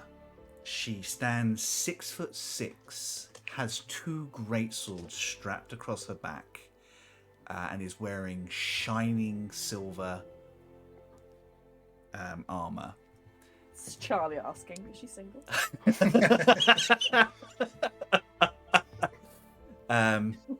She is very quiet, but very contemplative. The character next to her, however, is a completely different story. Much shorter, standing about 5.5 foot tall, with very long forked antlers, is a faun in leather armor who doesn't stop talking. Hell yeah, goat bros. Let's go. Party. And we will meet these two properly after our break. Oh my god. We're going to take a quick break here. We'll be back about 10 to 5 for us. Absolutely amazing moments, guys. I really loved that. That was very, very cool. Everybody please go and grab a drink, stretch, make sure that you kind of move around a little bit. And we will be back very soon. Love you, bye. Bye.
And we are back. We hope everybody had a nice break, managed to grab themselves a drink. We're on the coffee. It's been a great weekend, but we're all tired, so we're all on coffee. We're all I'm sleepy. sparkling mango flavored water because Sunny returns. Oh no! God. Before our break, our friends have been having a quiet moment, getting to know Scath a little bit, addressing some concerns that have been affecting poor Rock of late, and having a nice moment with Grandma Toletta, and a little bit of a sneaky present for Eugene. And some dad shade, which was And great. some dad shade, which Oh. always makes Eugene a little happy. In this house, we stand dad shade. And we left as two of Scath's proctors, the people who are the equivalent of Aisling and Rock for his Harrowing, have turned up to engage and talk about Rock and Aisling's role within the Harrowing. What now? Harrowing, dear. Our role? Yes. You haven't learnt the script? You are led into... You see these people arrive. They are led through to Scath in a private... so he can catch up with them. And then shortly afterwards, I think Ryo, the house, he's the head librarian under your arm, and he's pretty much the head butler for the household as well. He pretty much does anything that needs to be doing. Clever, very clever guy. Been nothing but helpful for you guys since you arrived. Pokes his head and goes, Lord Revolkas, Aisling and Master Appleby, if you don't mind, could we borrow you for a bit? Yeah. Takes you through to one of the quieter sort of reading rooms, which is kind of there's some fresh coffee and tea being served, and I'm just going to change the music to something a little bit more. There we go. Sitting very close to, well, one of them is sitting, one of them is standing. The fawn is sitting back in the chair like he owns the place, cleaning dirt from his fingernails with a small knife that has appeared from somewhere, chatting to Scath about everything. The very big woman is presently just going through the books, not what you'd expect, but she seems to be sort of like assessing if there's anything she has read and if there's anything she needs to pick up on. I think they both have a copy of Scath's spellbook as well. Like, just so if the worst is to happen, they are fully clued up on what he can do. Actually, Aisling, you do notice as you come in, they both have their own spellbook as well. Oh shit. I'll nudge Rock and be like, should we have that? Are we supposed to buy things? I don't know. No one's told me. I'm an I outsider, turned up to an remember? exam without a pen. Master Shadowmeyer, partially chosen, as you requested. Thank you all so much. I thought it was best that I would like to introduce you to my proctors. This is Bridget and this is Lou. They will be accompanying me, making sure that I do all that is required of me within the bounds of the rules. And if the worst is to happen, they will put an end to the abomination that has become me. And I thought it would be best if you guys had a chat. I don't want you guys to go in unprepared, and there's a lot of nuance that you learn over time, and I don't want you to be on the back foot, is all. No, it's a charm to meet you both. Hi. Yes, no, I have to be honest. As an outsider, I I don't know. Scath may have mentioned that. I'm not entirely familiar with the operating or how these harrowings go. So, of course, any advice or guidance that you can offer, I would be more than happy to hear. We don't know what we're fucking doing. Aisling, shut. Bridget, the elven woman, kind of wanders over, and she kind of finds a chair that she can comfortably sit in. How long does that take? Not as long. They're quite big, supportive chairs. They're like big, strong chairs, sort of thing. Good for big, strong wives. She does, however, take an armless, quite upright chair.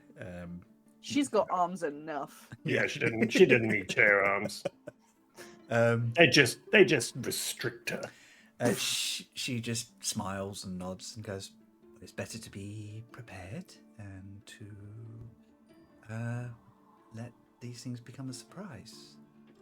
Brock's gonna go over and sit next to her. The fawn kind of just smiles and goes, "Oh, quaint! It's a little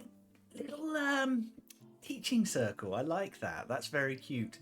Also, Satyr, always lovely to meet one of you. Always wonderful. Hey! Give it time. I think Rock and Eugene are both like, hey, don't satyrs and fawns traditionally not like each other very much? Aisling doesn't know that. And like I said, give it time. Yeah. She just sees the legs and the horns and is like, what's up? He's much less shaggy than you are. That's fine. He'll get there. So, what Scath's saying is, if he turns into a horrible monster, I'm going to cut his head off. And you need to make sure you have someone you trust to actually do that in your corner. Yeah, we've been told we might have to do that, and that's something I think we're in complete denial of. We won't have to do that. It's very rare that it happens. How often does it? Actually, it won't happen. What? No, but I want to... No, we don't need the odds. Bridget, I think it's this sort of time that Bridget kind of speaks up. I have only been invited to 3 harrowings in my life. Is that not many? That seems like many. Generally, we go through 2, maybe 3 students who decide to push their studies that much further. A year.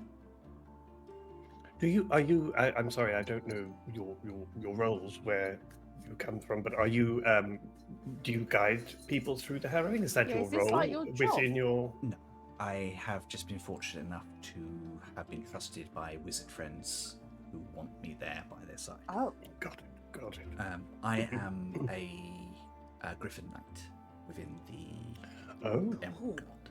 Well, how very impressive. I know some magic. I am fortunate, but nothing to the level that you will be dealing with.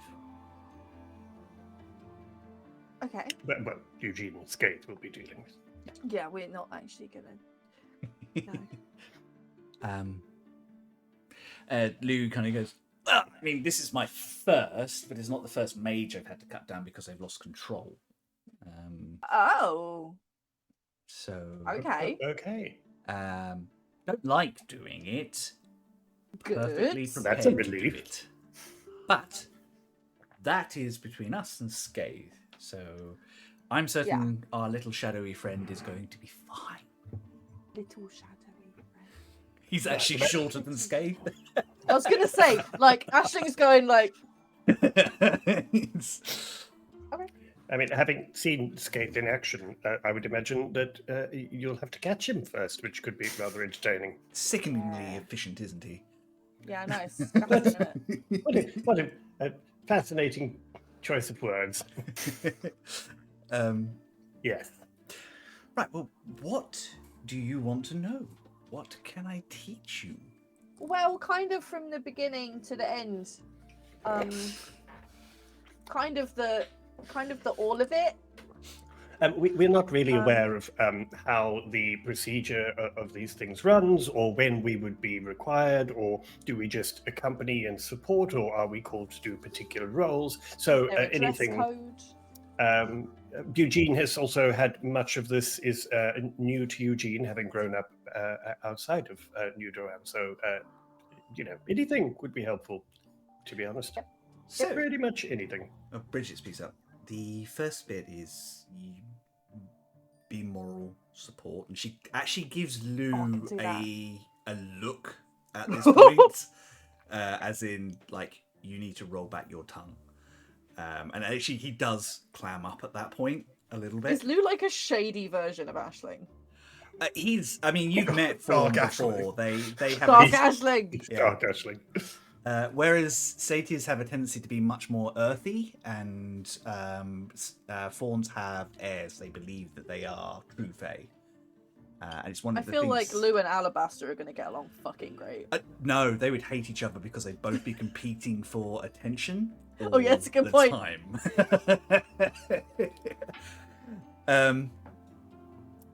First off, we are not present other than moral support for the more esoteric conversations. Oh, cool. All right, I can do that bit. Ashley's making notes the whole time. It is simply just being there to make sure that someone is in your mage's corner, and to make sure that they have someone to talk to who they can trust. Okay. The difficult part is the actual harrowing itself. Depending on their choices, it can go a number of different ways, and you cannot 100% prepare for what is going to be faced.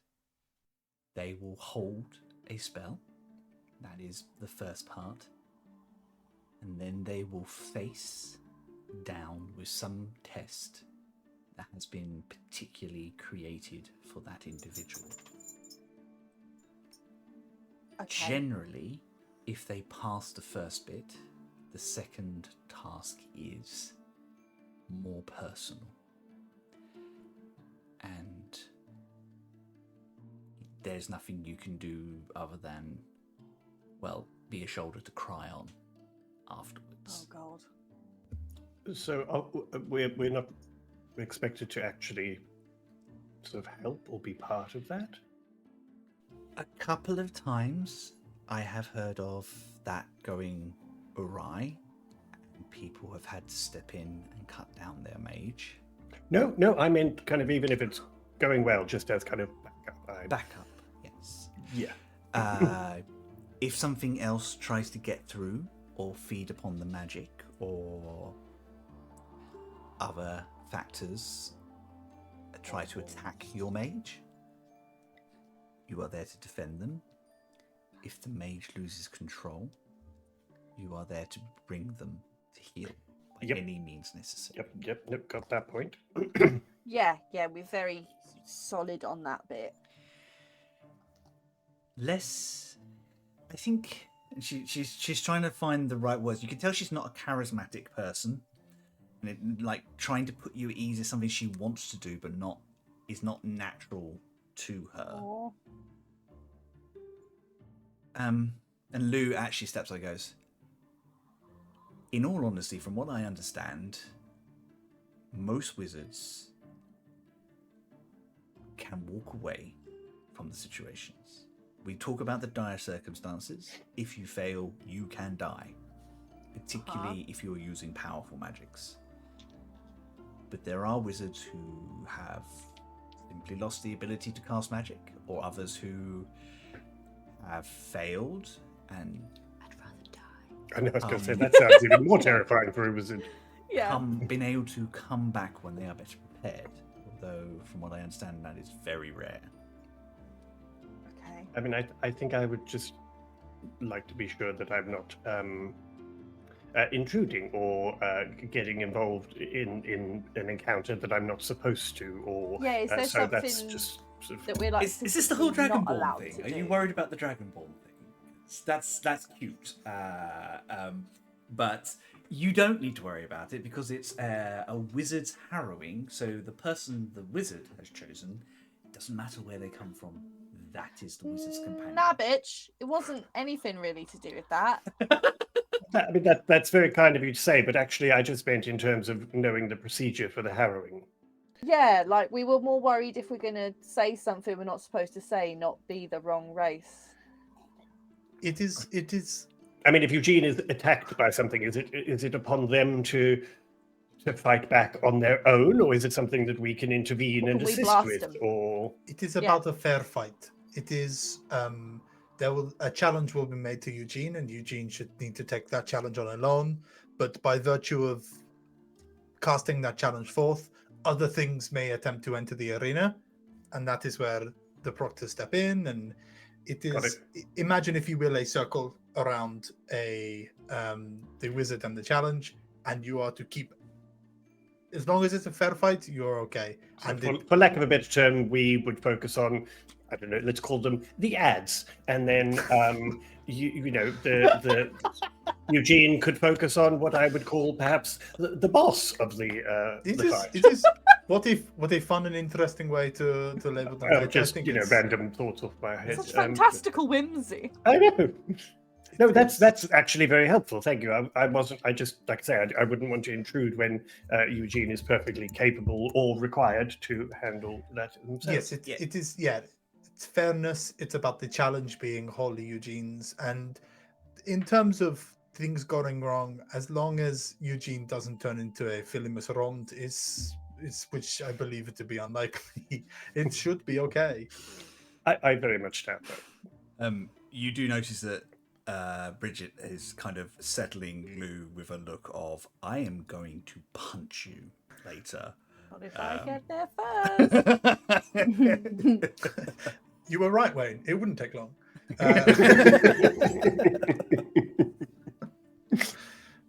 Well, no, that's very helpful. Thank you. As I say, it's helpful to have any guidance so that we don't overstep or intervene in a way that we shouldn't be. Yeah. Yes. By the way, are we? I'm a little unclear. Is this kind of happening all together? So will we kind of see you, or will you be with, like, you and Eugene tackling God, things that'd be a together, mess. or In a very rare circumstances, 3 casters will be taking their harrowing 3? at the same time. Who's the other one? There is a sorceress. I recommend distance. Oh, why? from Bit her, flat. or just generally? You know how I am a spell sword and Eugene is a summoner. Uh-huh. She is chaos.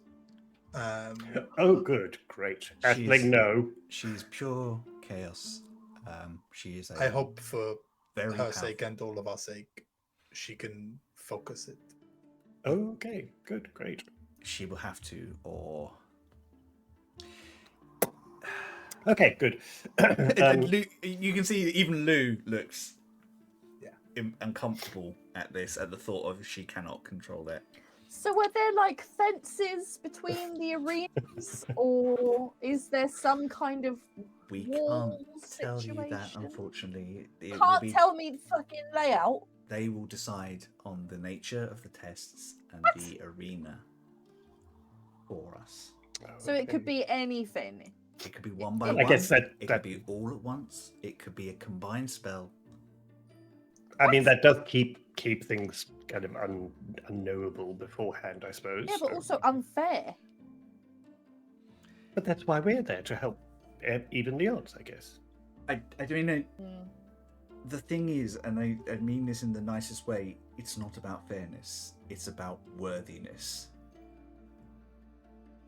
I would argue that that's the only way to keep it fair. But yes, because it's unpredictable, it's unplanned for. Just as a general thing, if we are in the same vicinity, say, for example, Skaze becomes some sort of abomination because he can't handle the magic and whatever. If we're nearby, would we be required to, I would hope that you would help to cut me down. Yes. Okay, good. So that's If it is safe to leave your caster, you would be expected to assist. Okay. Like I say, this is just because I wouldn't want to overstep and then be sort of accused of intervening in something we shouldn't have, or No, absolutely. More than happy to help should that happen. Did I do a bad? I appreciate it. It is It's one of it's the hard yeah.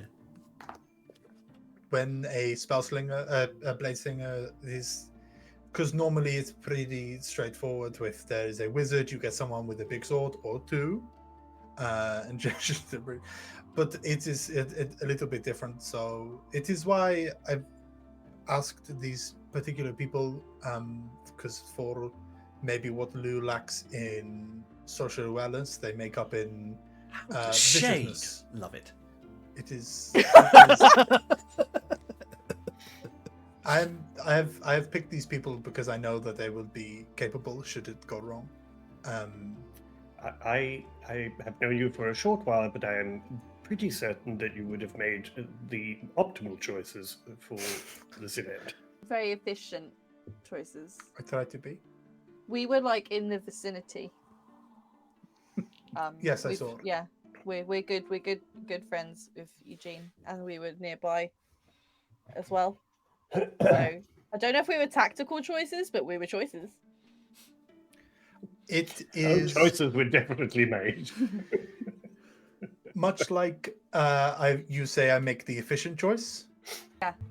Because it is what I want to do. I think Eugene made the choice that I want to do. Okay. It's really not unusual for I'm not people to entirely ask sure their that best Eugene friends to come. explicitly made a choice, but anyway, That's yes, not I unusual. absolutely. It's not unusual. This is a terrifying. Sorry, Eugene, talking about your experience from an external point of view. This is a terrifying time, and to have people in your corner that you trust and love is heartening for many. Okay. Well, Eugene certainly has that. Some people take their parents. Oh, what a dreadful thought. Yeah. So at the end of it, do you get a certificate, or like, is there an award ceremony or something? I A imagine. little fair with face painting and everything. Oh my god, yes. Like a little Ren fair. Do we get a badge? You get a badge. No, you get another badge, actually. You get an official. I think, like you would actually know this from talking to Tythig and things like that. There's an official ceremony, and afterwards you are sworn in as a high mage. Okay, great. So that happens at the end. Well, super. Okay, good. If I pass. It's the middle tier between archmages and mage. Wait, so what do you have to do to get to the archmage? Should we just do this one first, Aisling? Yeah, but what do you have Yeah, to we'll do? worry about that one later. Well, The spookening is the last one. There is not really a test of becoming an archmagus. It is out surviving a lot of your peers. Because wizards get funny beyond a certain level. And people think mages are nerds. It's elves and time and elves. It is. Oh yes, they have this relationship you mentioned a Yes. dozen times.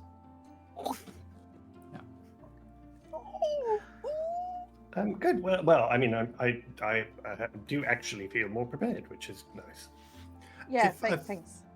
Only a small piece of advice, but I recommend, Eugene, you inform them of the spells you're preparing for the day.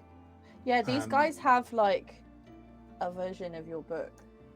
Oh yeah, are we supposed to have your book? Are we supposed to have one of yours, Eugene? It's very scathed, to be fair. A lot of wizards are not as open about their... Well, Skade's book is like this big, and Eugene's book is like a table, so...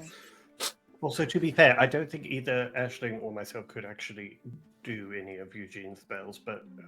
Or read them. It is more like a list and what they are and what they do. It's just so that, again, you're just better informed. Information that makes sense. We'll make sure we find out from you what anything that we need to know. You could give us like bullet point. Ever since that fire method, Scath has just made sure there's a second copy of his book around all the time. The fire what? Fire method. They're like elemental fire. imps. Yeah, you know the imps we fought. They're like that, but constantly on flame. Yes, That's fun. They burned my book, so I made 8 more. And Sorry, Oh. 8 more. yes, I have one. The Lou has one. Bridget has one. I have several stored in key places with a passcode, and I have 2 that are buried and in private places. Why? It's always got a book. Yeah. Contingency. 8, Have you in done fact. that? Well, What- my book is undamageable.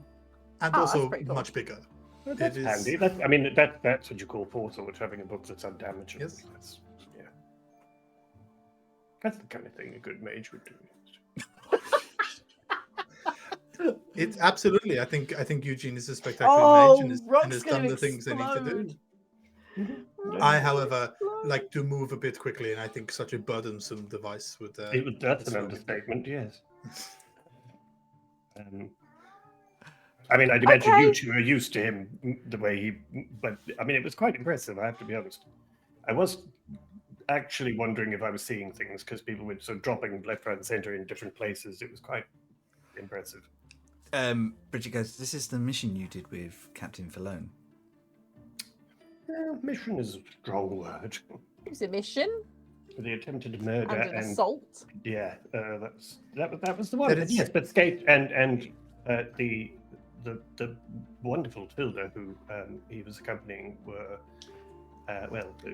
not to put too fine a point on it, and I mean, gods forbid I would want to boost his ego anymore. But they did in fact save our lives pretty much. Bridget, there is. We have not had the time to debrief. There is a contingent of assassins and ne'er-do-wells within New Dawn, and we are very fortunate that Isarok was here and forced them to change their plans. They must have been seeded for a very long time, and they could not have been solely waiting on the chance arrival of this man. So his arrival has made them play their hand before they were ready. So In which case, my city and my people salute you, Iskarok. Good job on being bait, buddy. Yeah, it was coincidence, and I'm sure the townsfolk who needed to be healed didn't feel that way. But that aside, I have to say, Scathe and Tilda did, like I say, actually really kind of save our bacon on that one, Yeah. Um, So thanks for that. and rather impressively, I might add. Yes. I'm certain we'll probably have to clean up that mess later. Sounds fun. Thank you for helping, all of you. You're welcome. Knowing we've got enemies before they know we're ready. They're ready for us is always fun. It's pretty much how I work. Oh. it becomes a hunt then, and is less of a building walls and hoping. We know they're there, and they can be hunted down, Oh, rather than just hoping they don't get in. well, shut up! I'm watching the kitten. Distracted by Sweet baby. As soon as that little paw comes up, I'm just gone already. I love how he puts his little paw up like that. Baby. Anyway. I think you have a nice conversation with some subtle nuances. I think they kind of find out a little bit more about what you can do. You find out that she is an Eldritch Knight. He is an arcane trickster. Of course he is. But he works as a scout, freelance scout. But he does most of his work through the Emerald Guard, which is why he knows Scathe and His maps aren't as good as Bridget. mine. No, he doesn't care about that sort of thing. You He just actually, does I scribbles. think after a while, if you don't mind me saying, Ashley, I think you find him very grating. He's She already is. yeah, he's It's initially she was like, "Oh hell yeah, goat brethren," yeah. and then she heard the shade towards Rock and was like, "Never mind." He's clearly very skilled, but he knows it, and he likes to tell people about it. on a regular basis. She, however, is very reserved, actually incredibly intelligent. Like when Scath and Eugene are talking about arcane mechanisms, things like that, she just picks them up like that. She knows. Why is your counterpart a cool, intelligent wife?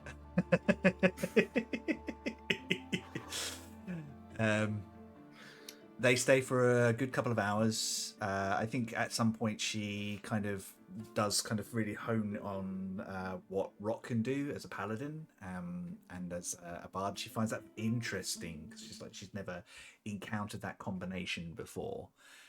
But she quickly starts assessing tactical advantages to your skill set. I think Rock will probably take any advice that he can. So anytime that she seems to be aware of something he could do that he's not, he's like, what, how would I do that? Why would I? And that, then how would that work? I think he's like really taking any advice he can. Yeah. On the paladin side, particularly. And she also asks if before you go, she can spar with you so she can see the Dragonborn techniques in. Of course, I mean, I would be more than happy to spar with you. It's actually quite pleasant. Despite Lou's best attempts to not be. Yeah, but that's the thing. If it's directed at Aisling, she's got a pretty thick skin for it, and because mostly she doesn't pick up on it, even though her insight's really high. The term quaint and provincial is definitely dropped in your direction a few times, Aisling. Yeah, she knows exactly what he's doing, but she's not going to bite. Yeah. It's only whenever it's directed towards Eugene or Rock that she's like, "Okay, bitch, take a seat." He is quite high intelligence, low wisdom, so he doesn't know when I'll to rein survive in. on the streets. Have fun. Eventually, Bridget makes her excuse. Lou tries to stay a bit longer, but she literally picks him up by the collar. Hilarious. And bids you all. I think Aisling probably darts a look at Rock and is like, "Don't you ever." Upon seeing that, like, don't get no ideas. You kind of get the impression this is a very old dance between the two of them. They are just wrangling freelancers. Yeah. Nightmare. Fucking freelancers, man. No wonder. And the rest of your day is left to quiet contemplation, discussion, and preparation. I think I'm constantly making everything smell like lavender around Eugene. Your aunt very much suggests a very early night. She offers some remedies and teas that will help you sleep without making you feel groggy in the morning. She offers the same to Scath. She's expecting you to refuse, but she does offer. And she kind of does make a pointed note, not a horrible, like a mean thing, but she does say to Aisling, please make sure Eugene sleeps. If you need to be in another room to make that happen. You know that I am the one who has allowed Eugene to sleep over the last few nights. And I'm it very was my aware. amazing. Right, come have a look. Look at that. Look at that I constructed from scratch. That is what has allowed Eugene to sleep. Okay, I believe you. I do. I'm just saying. Normally, you're right. Normally, it would be the other way, where I would be the one keeping him awake. But this time, I've never used wood. Occasionally, she drops some Edwardian bullshit. All right. Amidst the Stacey Solomon, there's some Edwardian bullshit in there. I think every time I catch her, I know she's talking to Aisling, I'm just going to mouth. So that is why Eugene has been able to sleep. You are, without a doubt, one of the wisest people I've met, and I trust your judgment. But I'm asking you to be extra vigilant this evening to make sure Eugene gets a good night's sleep. Okay. Okay? Yeah. Good. Sorry, and I... Night. And she's very quiet, like she's kind of doing this as she walks away. Yeah, that's what most people do when they walk away from her. The following morning, you are all woken just before, probably about an hour before dawn. Oh, Apart from Aisling, who's already awake because reasons. Yeah, that Yeah, was that was Charlie Charlie, requiring his mother. thank you, Wayne. Exactly. Everything I think you would have prepared, everything you could prepare, you would have prepared before. You come into the foyer, and Lou and Bridget are already there with Scath. Morning. The six of you are ushered out to a sky car and driven back up the spire to a smaller building that sits in its shadow. It is no less bright for the moonlight that doesn't hit it. Little beacons of light all the way up and down a darker tower than the rest of the buildings around it, with a brilliant single star floating above it. This is the Wizard School, the Starlight Scholastis, where mages of Nudoan train and learn. You go down into a courtyard. It's still before dawn, but it is busy. Harrowing is still an event in a wizard school. There is staff and young mages everywhere.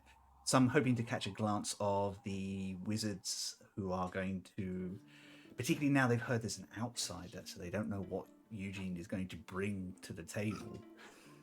They just want to catch a glance of these mighty wizards who they might be one day. It's actually quite a nice mix of fae, elves, and half-elves around, with the odd tiefling and at least one Aasimar that you see.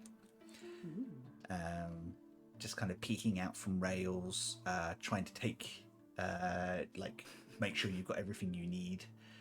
And you are guided through to a large room with some familiar figures and some unfamiliar figures sat in a broad circle on large black wood seats with a silver star etched into them.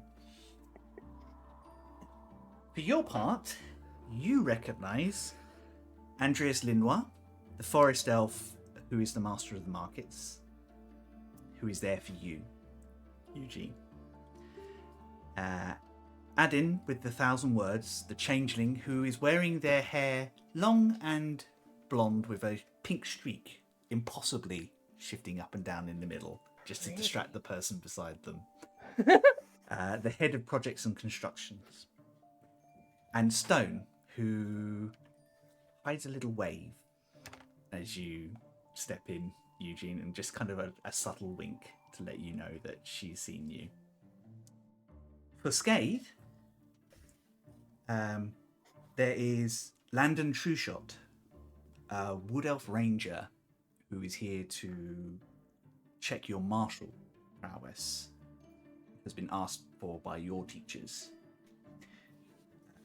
Bardira Realmist, a night elf abjuration wizard who was impressed with your thesis last year and asked to be your judge.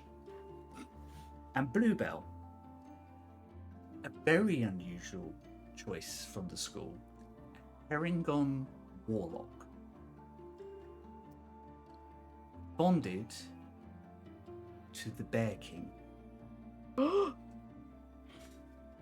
Is this an amalgam of me and Bruni?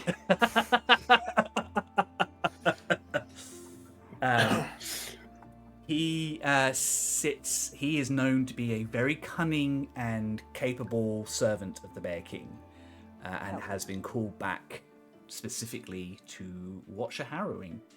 This is very unusual that a warlock gets to sit on one and judge.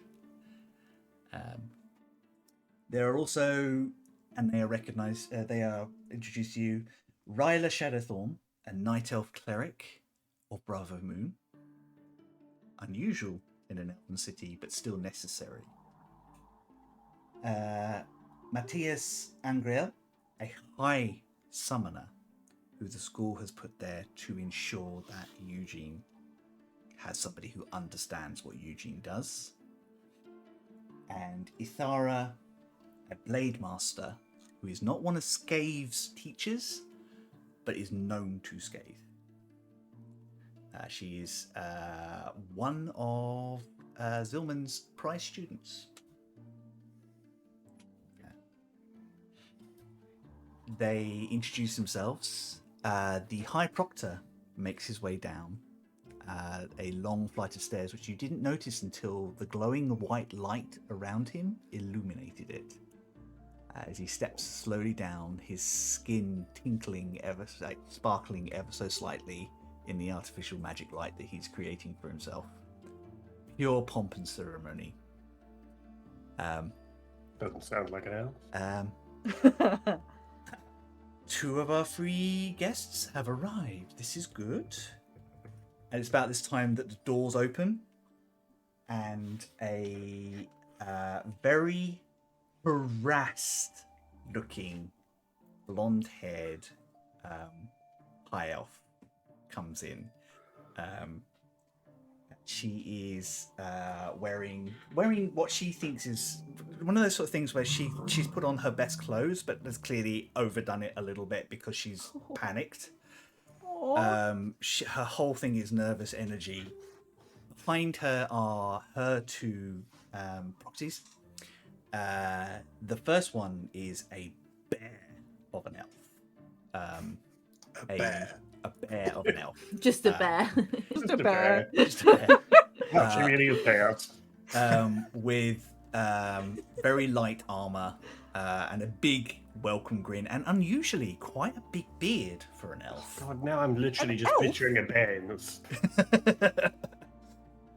And a tiefling elven woman with bright blue skin and deep maroon horns and yellow eyes that are very playful, who's actually causing little tiny sparks of fire to appear out as she kind of trots through.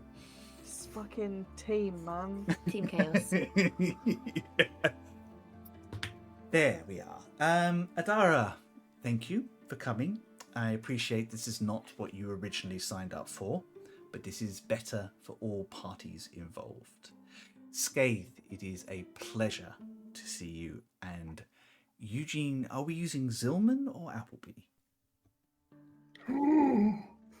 What?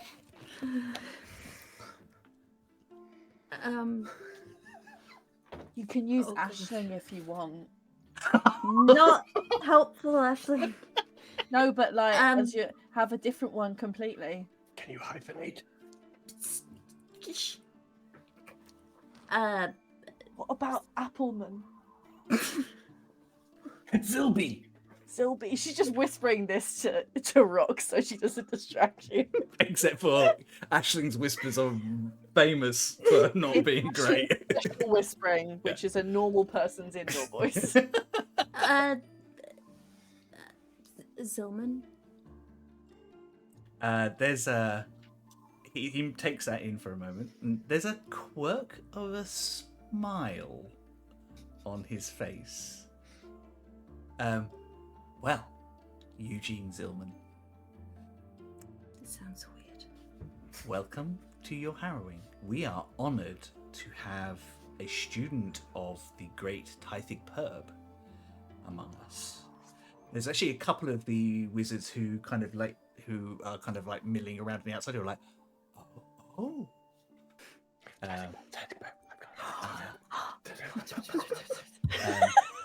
Exactly that sort of thing. Students who are not part of this will leave now. And you kind of see kind of loads of little scattered... Aisling and Rock. Yeah. Ashley does look at Rocks like, that's not a... No. Scathe, who are your proxies? I have Bridget, and Lou, and kind of like gestures at them respectively. Familiar faces and well-known faces. I don't feel like that's directed at Lou. Yeah, Lou just grins at this. Lou, it is much nicer to see you here when you're supposed to be here, as opposed to being escorted out for trying to relieve us of things. What can I say? I'm a curious sort. God, he's such a shit. But if someone had to kill Scath, Yeah. Adara, who do you have? I have Hope. And she leans back and holds this tiefling's hand for a second. Who is my primary? I see. And this gentleman? This is Baradon. And we have a question, High Proctor. We understand that a proxy should use the full skills when necessary. Can Baradon shapeshift to protect me? Should it become necessary, Baradon may take the form of a werebear.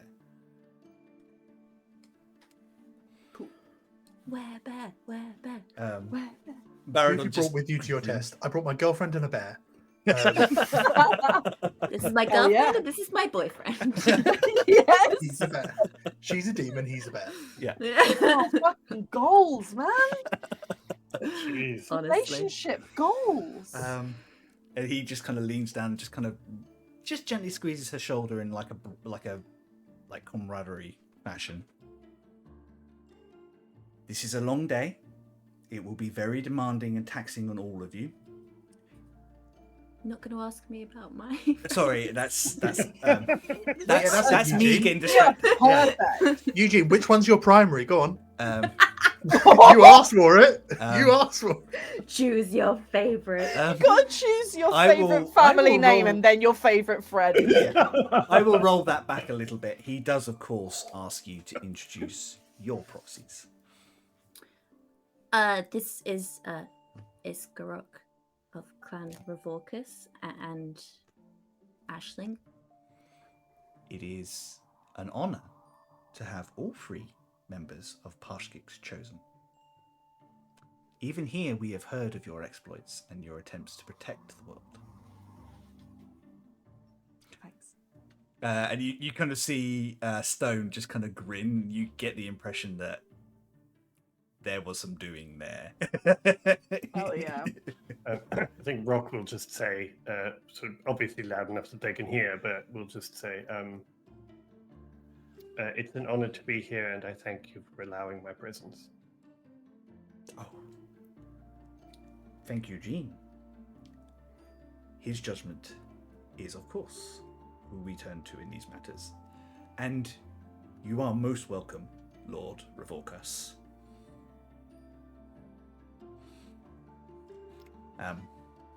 For these proceedings, it does not matter where you come from. Only the magic you wield and the friends you choose to be at your side. That is why a harrowing is not necessarily an ordeal. Nice. This will be a long day. It will demand much of you physically and mentally.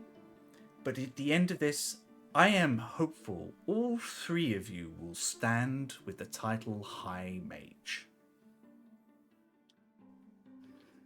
We will start with presentations of magical knowledge, some questions relating to your character, and just getting to know you better. Breakfast will be served. We will remain in this room. It's the best test ever. Oh. The next 2 hours are spent with Eugene and Scath and Adaria answering lots and lots of questions about weird things, some things that don't even make sense. A lot of it about magic, which is like I think particularly for Scath and Eugene, is very like technical and precisely orientated. Then about family. And then about hypothetical situations. It sounds like my autism assessment. Your family history. Here's some hypotheticals.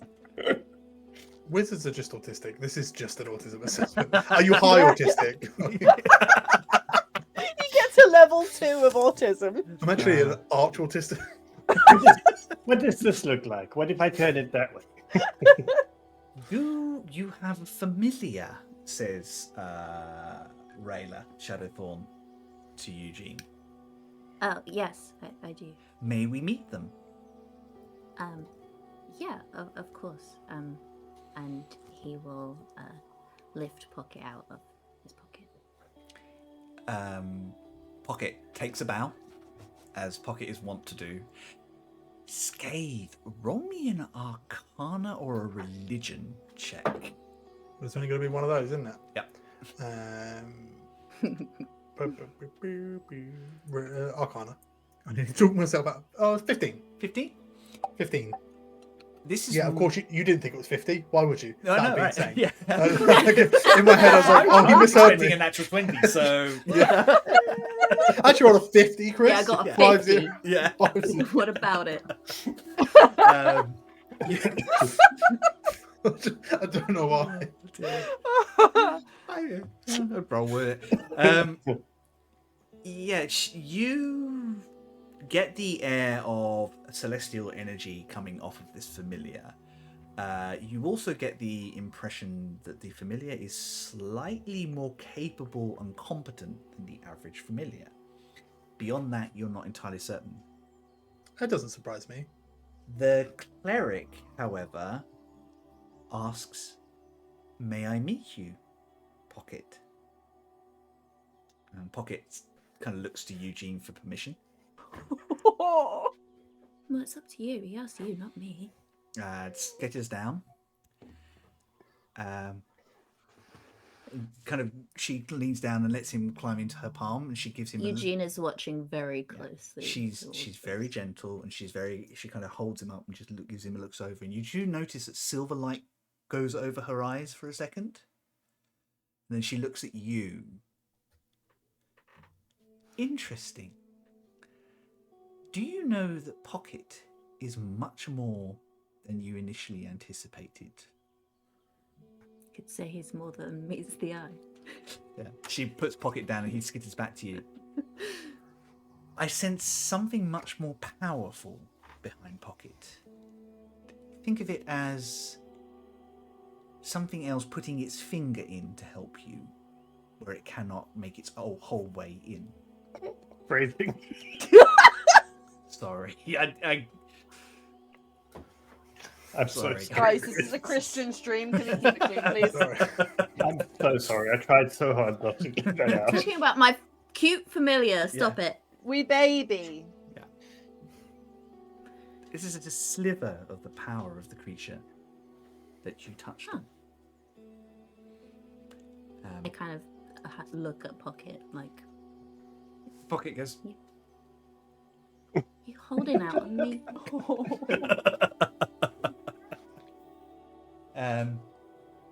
The High Summon has a lot of technical questions for you, and actually does get out.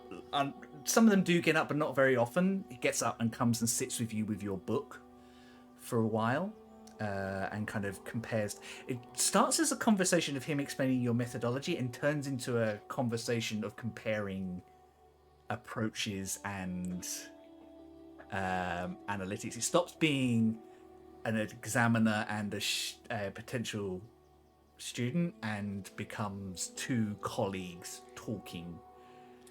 For Scath, you are asked to show your sword forms, and you are quizzed about what schools you are drawing on to fulfill the song that you sing.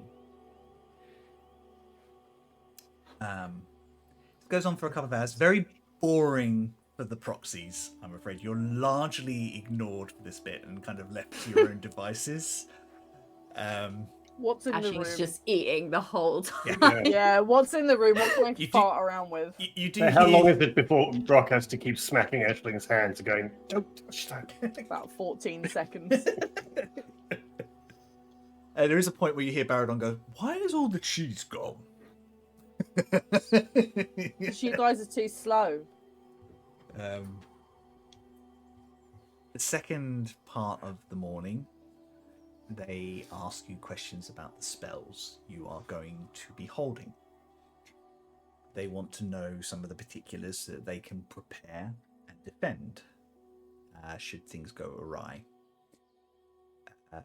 This for Eugene, I think, is a lot of time again with this summoner, and the abjurer spends a lot of time with Scath, as well as the sword mistress. And Stone talks to you a lot, Eugene. I think Stone's specialty is protecting the veil beneath the city, and she knows her wards better than even your summoning friend.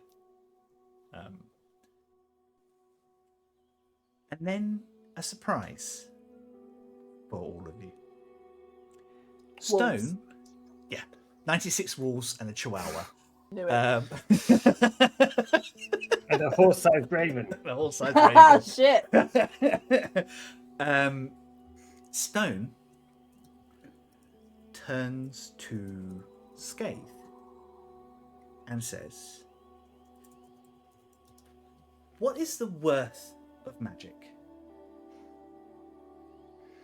Oh, shit. Pop quiz. Magic is worth as much as blood and as much as water. It is beyond an essence. It is the very life force that flows through everything that we cannot see. It is like wind in a sail.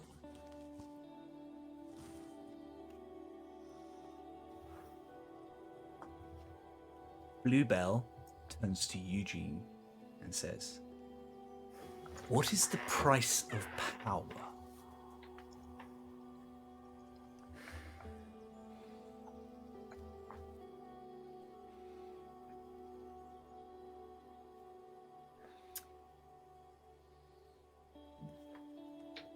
Responsibility? There is a satisfied look on Bluebell's face as he sits back, and a kind of a gentle nod. To Adira, Ardin with the 1,000 words turns to her. "Should we fear you?" She looks shocked by this question. "I don't want to be something that someone fears. I want to be in control, and I want to understand what I can do beyond here. But I think that with all three of us, there should be a little bit of fear, a little bit of concern that we are about to access magics that can literally shred reality if used wrong. So yes, you should fear us, but we should not want to be feared."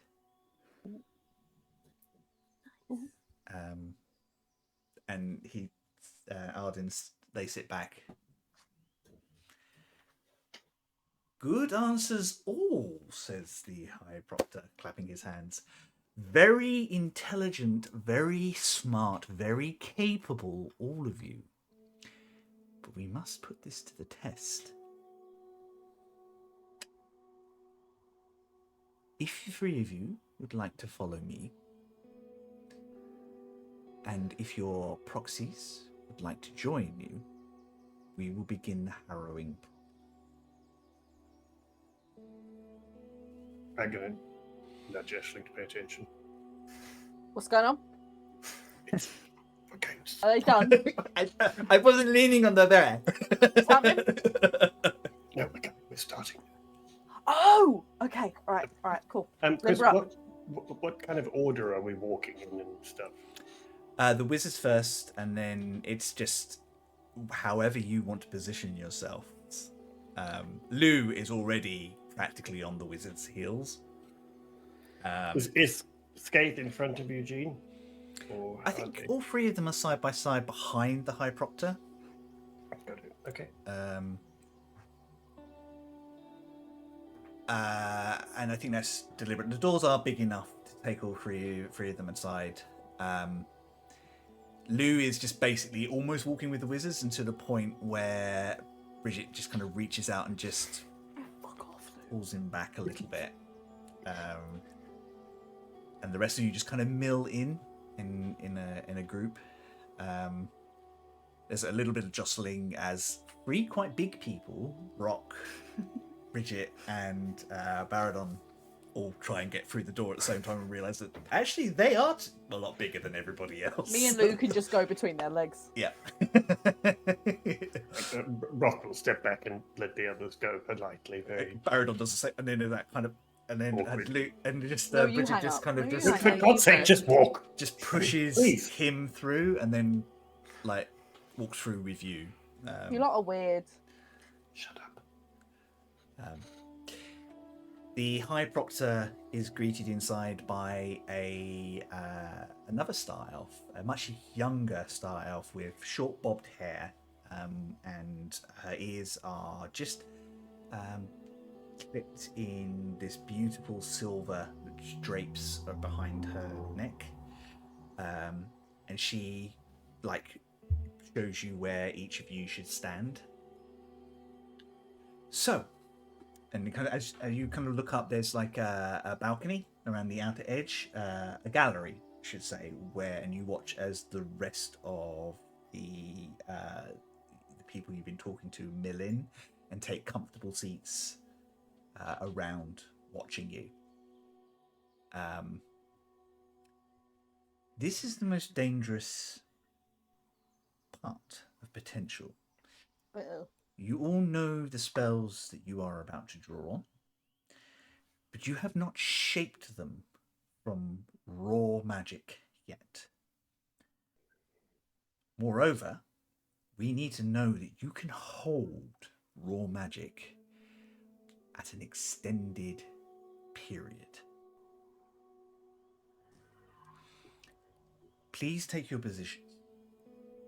You'll stand in this nice little trinity, and you kind of notice beneath you there's a magic circle, which immediately upon you all standing in starts to glow softly and grow out. Isabel will draw 3 pieces from the ways. I would like all 3 of you to take hold of those pieces and just let them be. Do not let them escape, do not let them change, and do not let them influence. Isabel, please. And he steps back beyond the circle, outside, and you notice that you guys are all inside the circle, including your proxies, and he steps well back.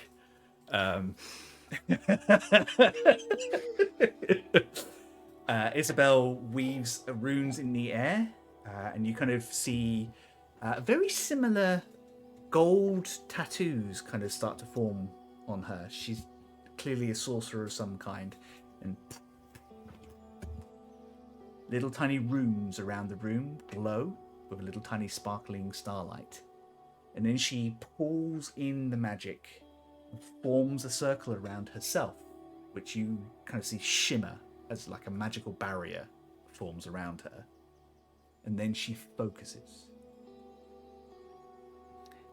There is a change that's so palpable, all of you could feel it even without being magical casters. The energy of the room shifts.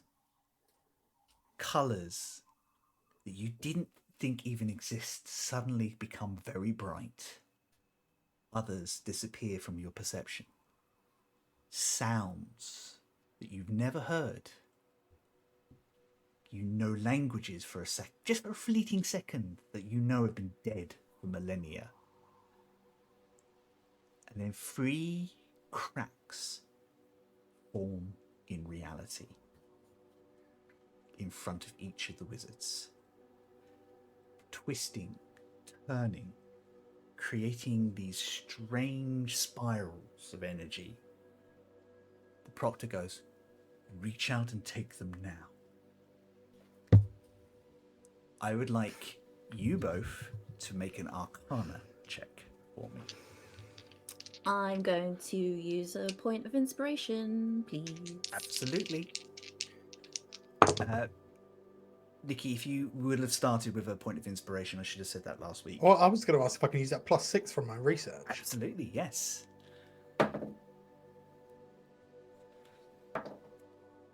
Okay. 25.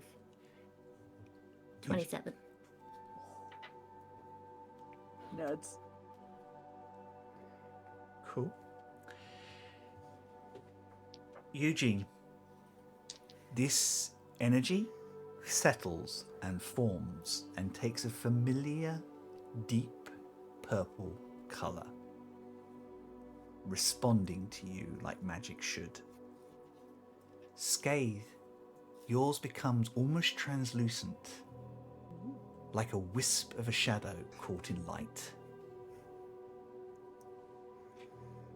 The third turns into this wild green beam of energy that dances and thrashes around as she desperately tries, and you can see sweat on her brow, but she manages to bring it under control. Now, you will hold this for an hour. Proxies, should anything interfere with them, should anything try to come through from beyond, it is your duty to protect your casters.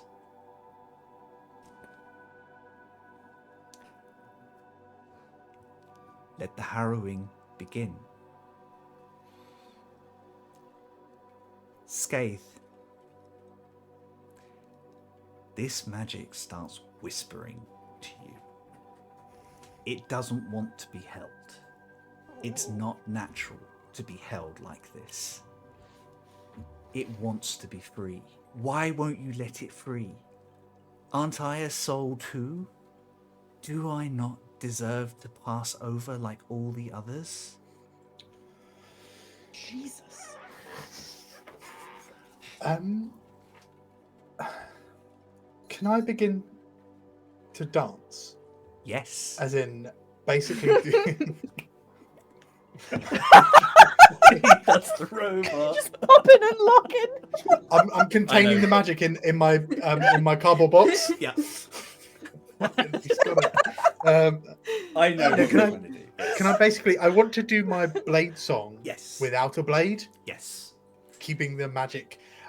Basically, he needs to go in. He's thinking a lot about fucking Philemus Rond, because this is definitely where this guy fucked up. And he's also Adara is like, she's like chaotic. She looks like she's holding a dog that doesn't want to be in the air. And it's a very good analogy. It's and Scath is like, I think Is that Chihuahua again? Oh shit. I mean, before Eugene arrived, Scath thought it was just going to be him and Adara doing them, so he thought they'd probably be separate.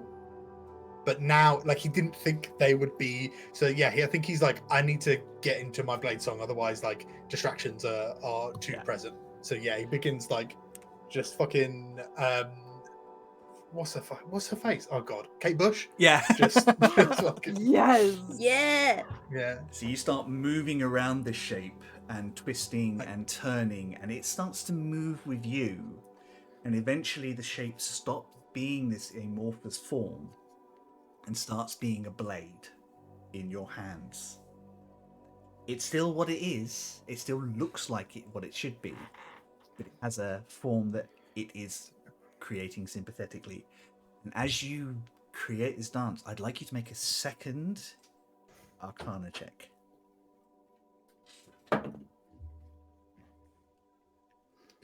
Really worried then. I thought it was a 1, but it's an 11 plus 7, so 18.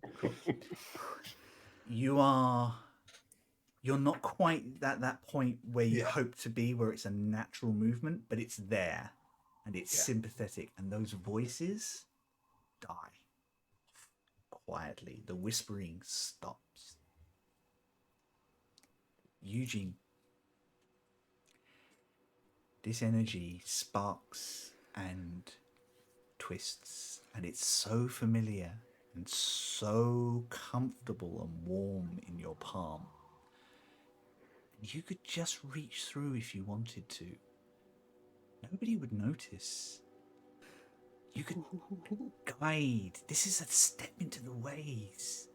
You could see Feather. You could be Feather.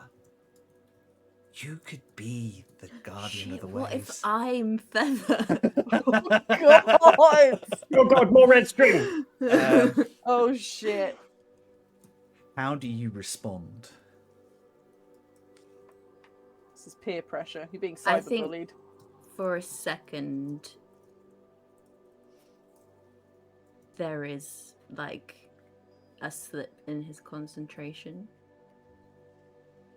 But he closes his eyes and tries to like think about what is important, and he thinks about Sadia and his mum and his grandparents, and yeah, he just tries to kind of recenter himself in the moment. And I think like he has like he wears an earring that his mum made him, and he just kind of reaches up and holds it to like feel some kind of physical connection. You hear a briefest familiar voice over your shoulder. You're stronger than I ever understood. You've got this. And you're not sure whether it's your own imagination or a connection, but that last piece just pushes it into place. And you control this thing. You twist, and there is a beautiful star-framed portal of pure magic dancing above your palm.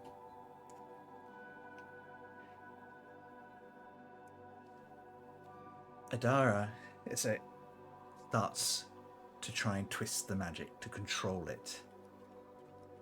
You cannot help her, but you both see what she's trying to do is force it into a shape, not work with it. It starts to thrash and twist and turn. It starts to spark and dance. Aisling, roll me an Arcana check, please. For real? Of all the people to do an Arcana Oh check? no, I didn't speak to Aisling about Alabaster. Oh, fuck my life. Oh yeah, we were gonna do that. Also, I can't help but feel for all of the proctors, this looks like being at a silent rave with no headphones. Just three, Well, he does! three wizards just going fucking nuts in the centre. Just hanging around like, I hope they're doing okay. The escape started spinning. Yeah. Is that good or bad? I don't know. It's waltzing over there. Eugene's doing some kind of goth dance, and this girl's at some fucking rave. Yeah, literally. You're all at different types of rave. Aisling, Oh my god. They're all on different channels on their earphones. Oh, I got an 11. oh no. Oh no, that's not good. Aisling, we got to... There is a bright explosion.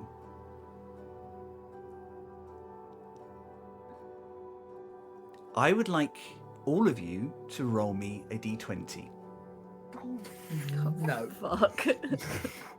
Ah! How many of us explode? 17. 17? Yeah, 17, yeah. Yeah. Again, you wouldn't have thought I said 70. Sorry. It's just... It's you. It's possible. It's really not. Wayne, what did Rock roll? Rock rolled a natural 20. Amazing. Yay. My first roll in my new dice box. Hey. Amazing. That's so cool. Actually, I got an 8. an 8. And Eugene. A 1. Okay. But we don't know. High might be bad. Regardless, we'll find out because you've got a natural 20 and a natural 1 between the group. So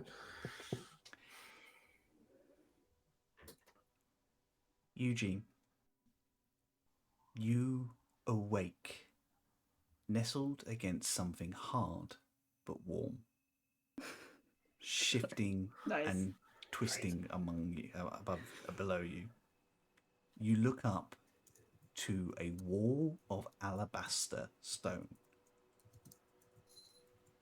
You can just about make out boots, familiar boots, draped over the edge of the stone. Rock is dangling over the shoulder of a large stone alabaster demon that is moving. It turns and looks down at you. Oh, you're awake, are you? About time. The fuck is happening? That's what I was hoping. Never heard Eugene swear. Language, Eugene. I'm not entirely sure, but whatever Adara did, breached. It kind of. Are you okay? Can you stand? Am I okay? Can I Physically, stand? you feel. Will it land? Make a quick medicine check. I got a nat 20 on that. Nice. Yeah, you are fine. You're a little tired because that's to be understood, but you're fine. Yeah, I'm fine. Is Rock okay? Just asleep, as far as I can Oh, tell, okay. just like you. Where's Aisling? I don't know. What do you mean you don't know? I don't know. I I've been can't Fucking kidnapped again. find her. Wait, how are you here? I don't. Where are we? And this is the point you look around. Everywhere you can see is a vast, open, grey landscape that shadows and mimics the real world. Dust We're in the upside down. gathers around your feet. Small alabaster sculptures and ruins at the edge of your vision. Scath, you wake up face down in what feels like sand to start with. fuck. You snap to attention, like you are trained to do, and roll to your feet to be heard with what could only be described as a buzzing, deep growling sound, which you're terrified of for a second until you realise it is the soft, even breath of a satyr snoring, hanging upside down from a white piece of ruin. Not dead, bitch. Can I only see Aisling? Only Aisling and this vast, grey, unfamiliar landscape with shadows that seem to move and permanent dust. It's just going to walk up and gently nudge Aisling, but prepared for her to fall upon waking up. Wise. Does that wake me up? I think it will do, yes. Yep, then I will fall. Immediately. Ah! Oh my god! What? Ah! Nope. Nope. What's this? What's this? Eugene, Rock. Yeah, I cannot see them anywhere. I think maybe Adaria, maybe something, but if this is the Harrowing as it was intended, then they have changed some rules that have been in place for centuries. So I I can't think imagine that's maybe gonna be a things good have thing. gone awry. Shit. Shit. Oh! Alabaster did seem a bit unnerved right before everything went weird. They say that the warlock patrons are more powerful during the Harrowing, and there have been patrons that have crushed their warlocks and turned them into basically magical zombies. They vex them because they disagree with the whole. It's fine. But met no, some no, of no. those. But that's not what. That's he's different. I can fix him. Just- Not what No, I don't. I think maybe there You don't know was what he's like when you're at home. It's different. Yeah. there was maybe Alabaster was not only empowered by the Harrowing, they were closer to the Veil due to what there was intended, and maybe Adaria's, Sucked in. or worse, we got sucked in. Out. Ashley, Oh. two things become achingly apparent to you. Mm. First, you know this place. Mm-hmm. You know exactly where you are because you have been here before. Mm-hmm. You are in the realm of dust and shadows. Mm-hmm. Secondly, you cannot feel Alabaster.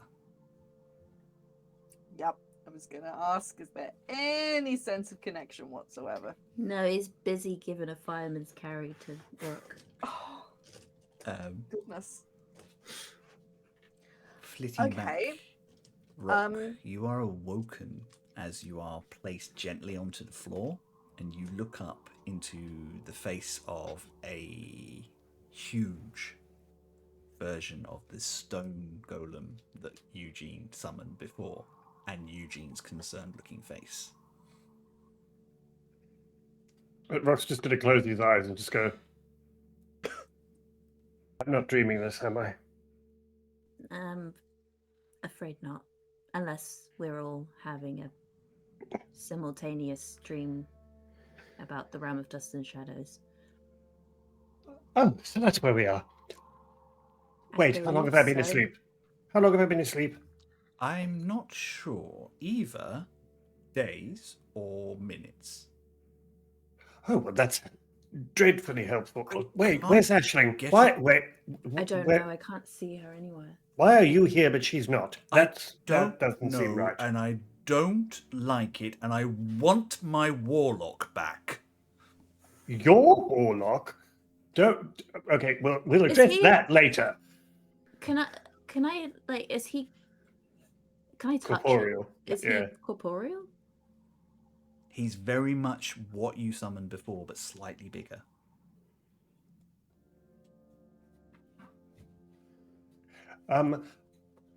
Okay, I don't mean to state the obvious, but what now?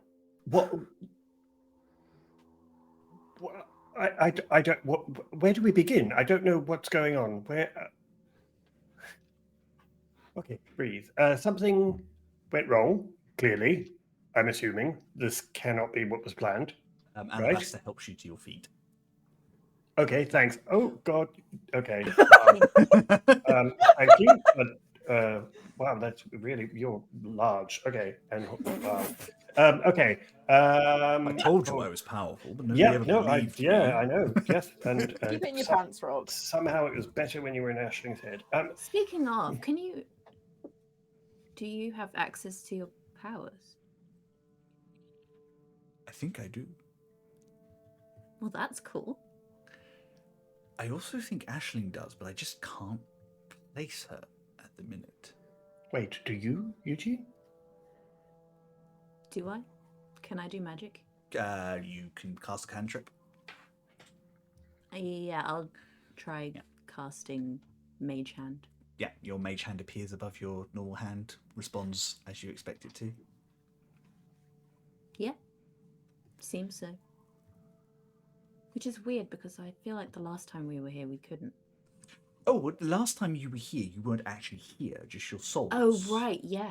Remember, because I did the whole puppet ashling around, hide you in the rooms. Wait, step back. So we have physically been moved to the realm of dust and shadows. He reaches out and pokes you very gently in the chest. Smack his hand. Look, don't be a smartass. I'm not in the mood. But you know what I mean. It felt real then as well. So we've physically been... Okay, it's your place. How do we get out? I don't know. Technically, I've only dreamed about this place. Oh my god, you're of less use when we're actually in your realm. Do you want to ride or not? Because I can cover more ground. What do you mean ride? You can climb on my shoulders. I've got room Oh for my god, both how of you. undignified. I'm not doing that. Eugene? Yeah, I'll take it. What are you talking about? We need to find Aisling. This is not the time for pride and... Fine, but we're not talking about this again. Could be like Okay, how do I get... What? God. Okay. Just let him lift you. Come on. He picks you up like you're a doll and puts you on his shoulders. Oh, you're like little parrots. He is surprisingly comfortable for something made of solid stone. And all right, then, choose a direction and we shall start looking. Do you not recognize What do your elf eyes anything, see? though? Yeah. Hey, you're the elf. He kind of looks around and goes, the hobbits to Isengard. he kind of looks around gently. We're taking the Aisling to hospital.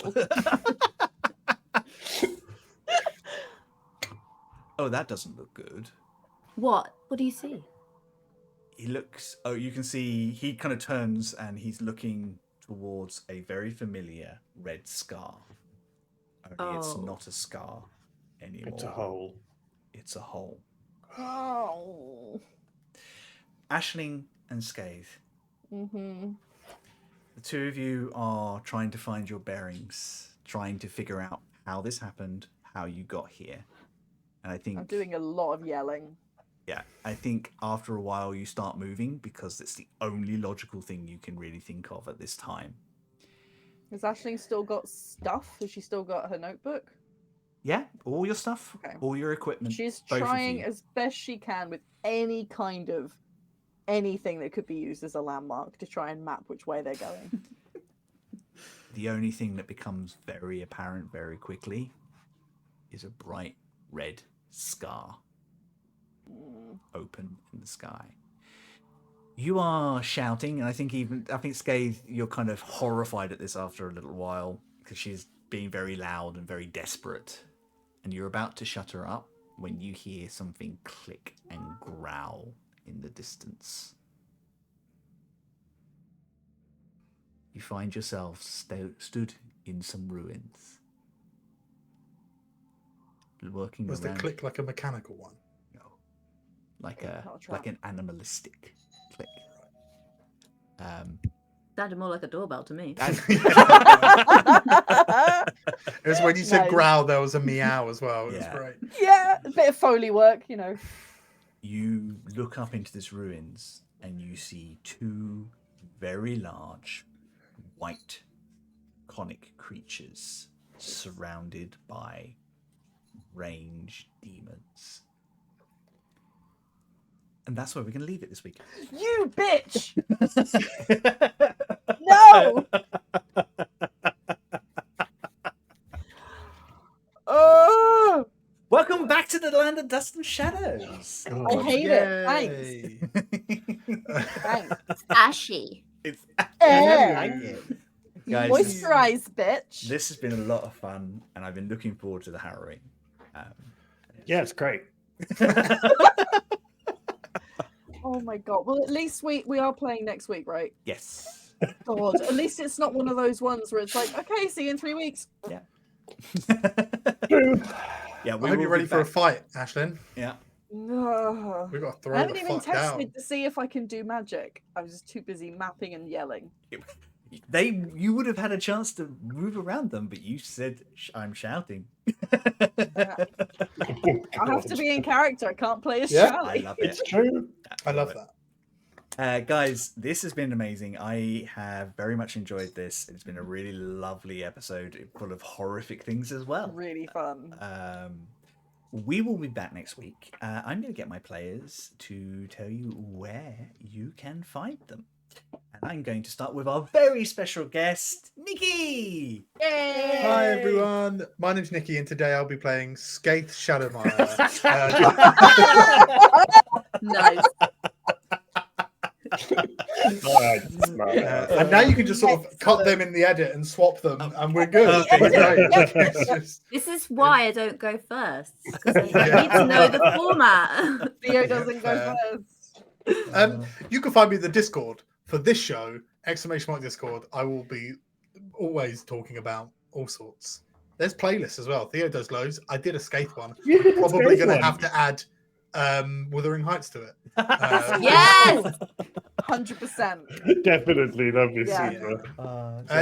I'm taking some time off as well. Well earned. What I count as time off. Yeah, I was which going to is- say, Nicky's work. time off is different. Yeah, but Just you know, thinks differently. yeah. He's built different. That's what I tell Michelle every time she tries to tell me to look after myself, and I'm just like, I'm built different. It's fine. Built different, babes. Don't I'm worry built about different. There we go. Yeah, that's it. Find me in the Discord. 1v1 me in the voice chat. Catch me outside. That's so it. Let's threatening. go. Amazing. Theo, would you like to go second, please? Sure.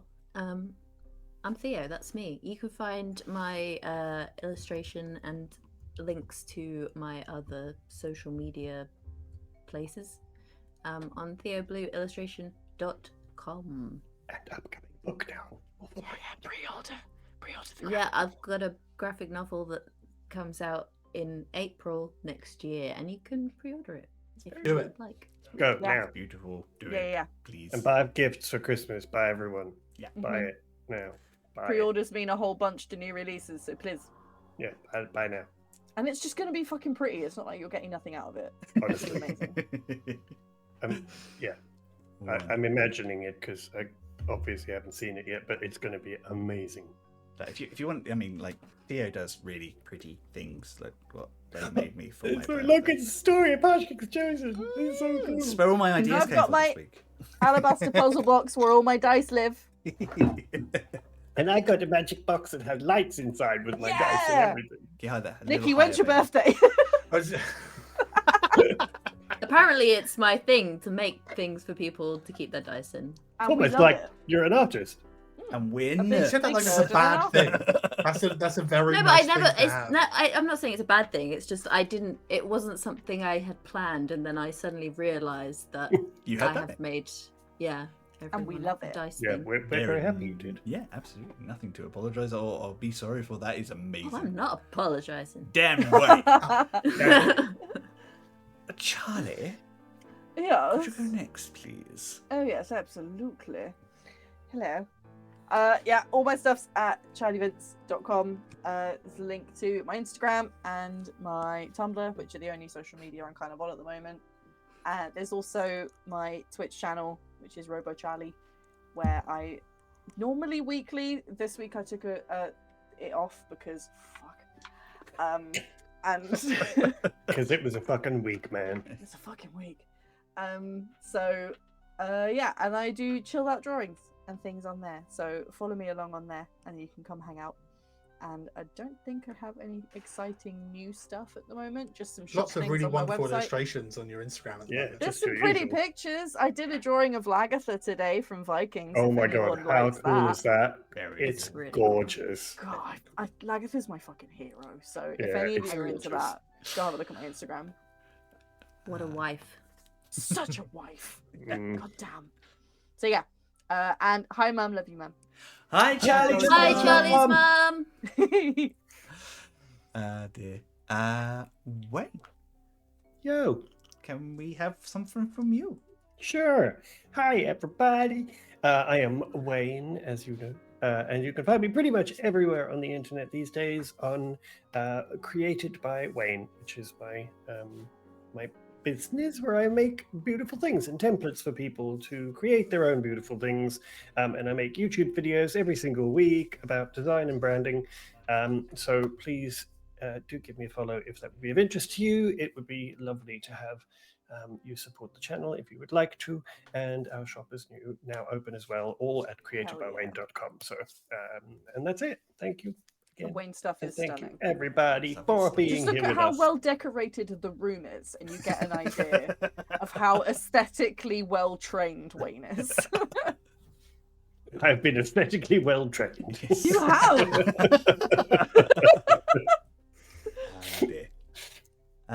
Hey, Chris, why don't you go next? I will go next, Wayne. Treat yourself. You can find me, Chris Mepham, RPG, wherever your media is socialed. I am currently focusing on Blue Sky. I am trying to build a new network. I'm done with billionaires bullshit. Like a lot of us are. And billionaires should go extinct. So yeah, I am. Some of them quicker than others. Trying to focus on building a community, rebuilding a community there. I really like that platform. Check out my art on there. Some shenanigans. I'm still on Instagram. I'm still on YouTube. I'm still technically on Twitter and Tumblr. I'm just not doing as much over there at the moment. Do you need an invite to be on Blue Sky? You do, and I'm working my way towards. You guys invite me. People do regularly post stuff kind of saying they've got invites, and so keep an eye out in the Discord. Anyone who's got an invite, please let Charlie know. Yeah, I want to play. I think Rooney said they have it. Yeah. Okay, sorry, I don't mean to derail you. No, that's fine. Outro, Chris. I'm actually back on Friday evening with Actual Play UK. I am playing for a change, and I actually really can't wait for you to meet my absolute chaos monkey of a character. He's going to be brilliant. Not an actual monkey. Not an actual monkey, no. Yeah, come along. I am playing in a Dungeons and Dragons 2-shot next Friday and the Friday after, being run by some amazing people. I will be posting more about it on socials and sharing on some of the Heroes socials about it as well. Please come along. Please come and join in. Actual Play are a lovely bunch of people. They are a TTRPG stream who build all of their streams based on guests and guest slots and guest players from other streams and podcasts. So it's very cool. I've got a really lovely bunch of people and I'm really excited to play with them. Yeah, as I say, it's going to be very silly. It's a very silly premise. The game is literally called Drakes on a Plane. Oh, that's brilliant. Yeah, so that should be a lot of fun. Other than that, we will all be back next Sunday. Come and join us in our Discord. Lovely community, having a lot of fun. Come and show us your fur babies. We want to see your animal companions. Yeah. Mine's busy throwing a tantrum on the floor. I don't know if anyone can see her. My boob is in the way. There's a dog there somewhere. Yeah. In amongst the pile of blankies. Other than that, have an amazing week. We love you all very much. Roll dice, tell stories, take care of one another. Mwah. Love you. Love you, bye. Bye.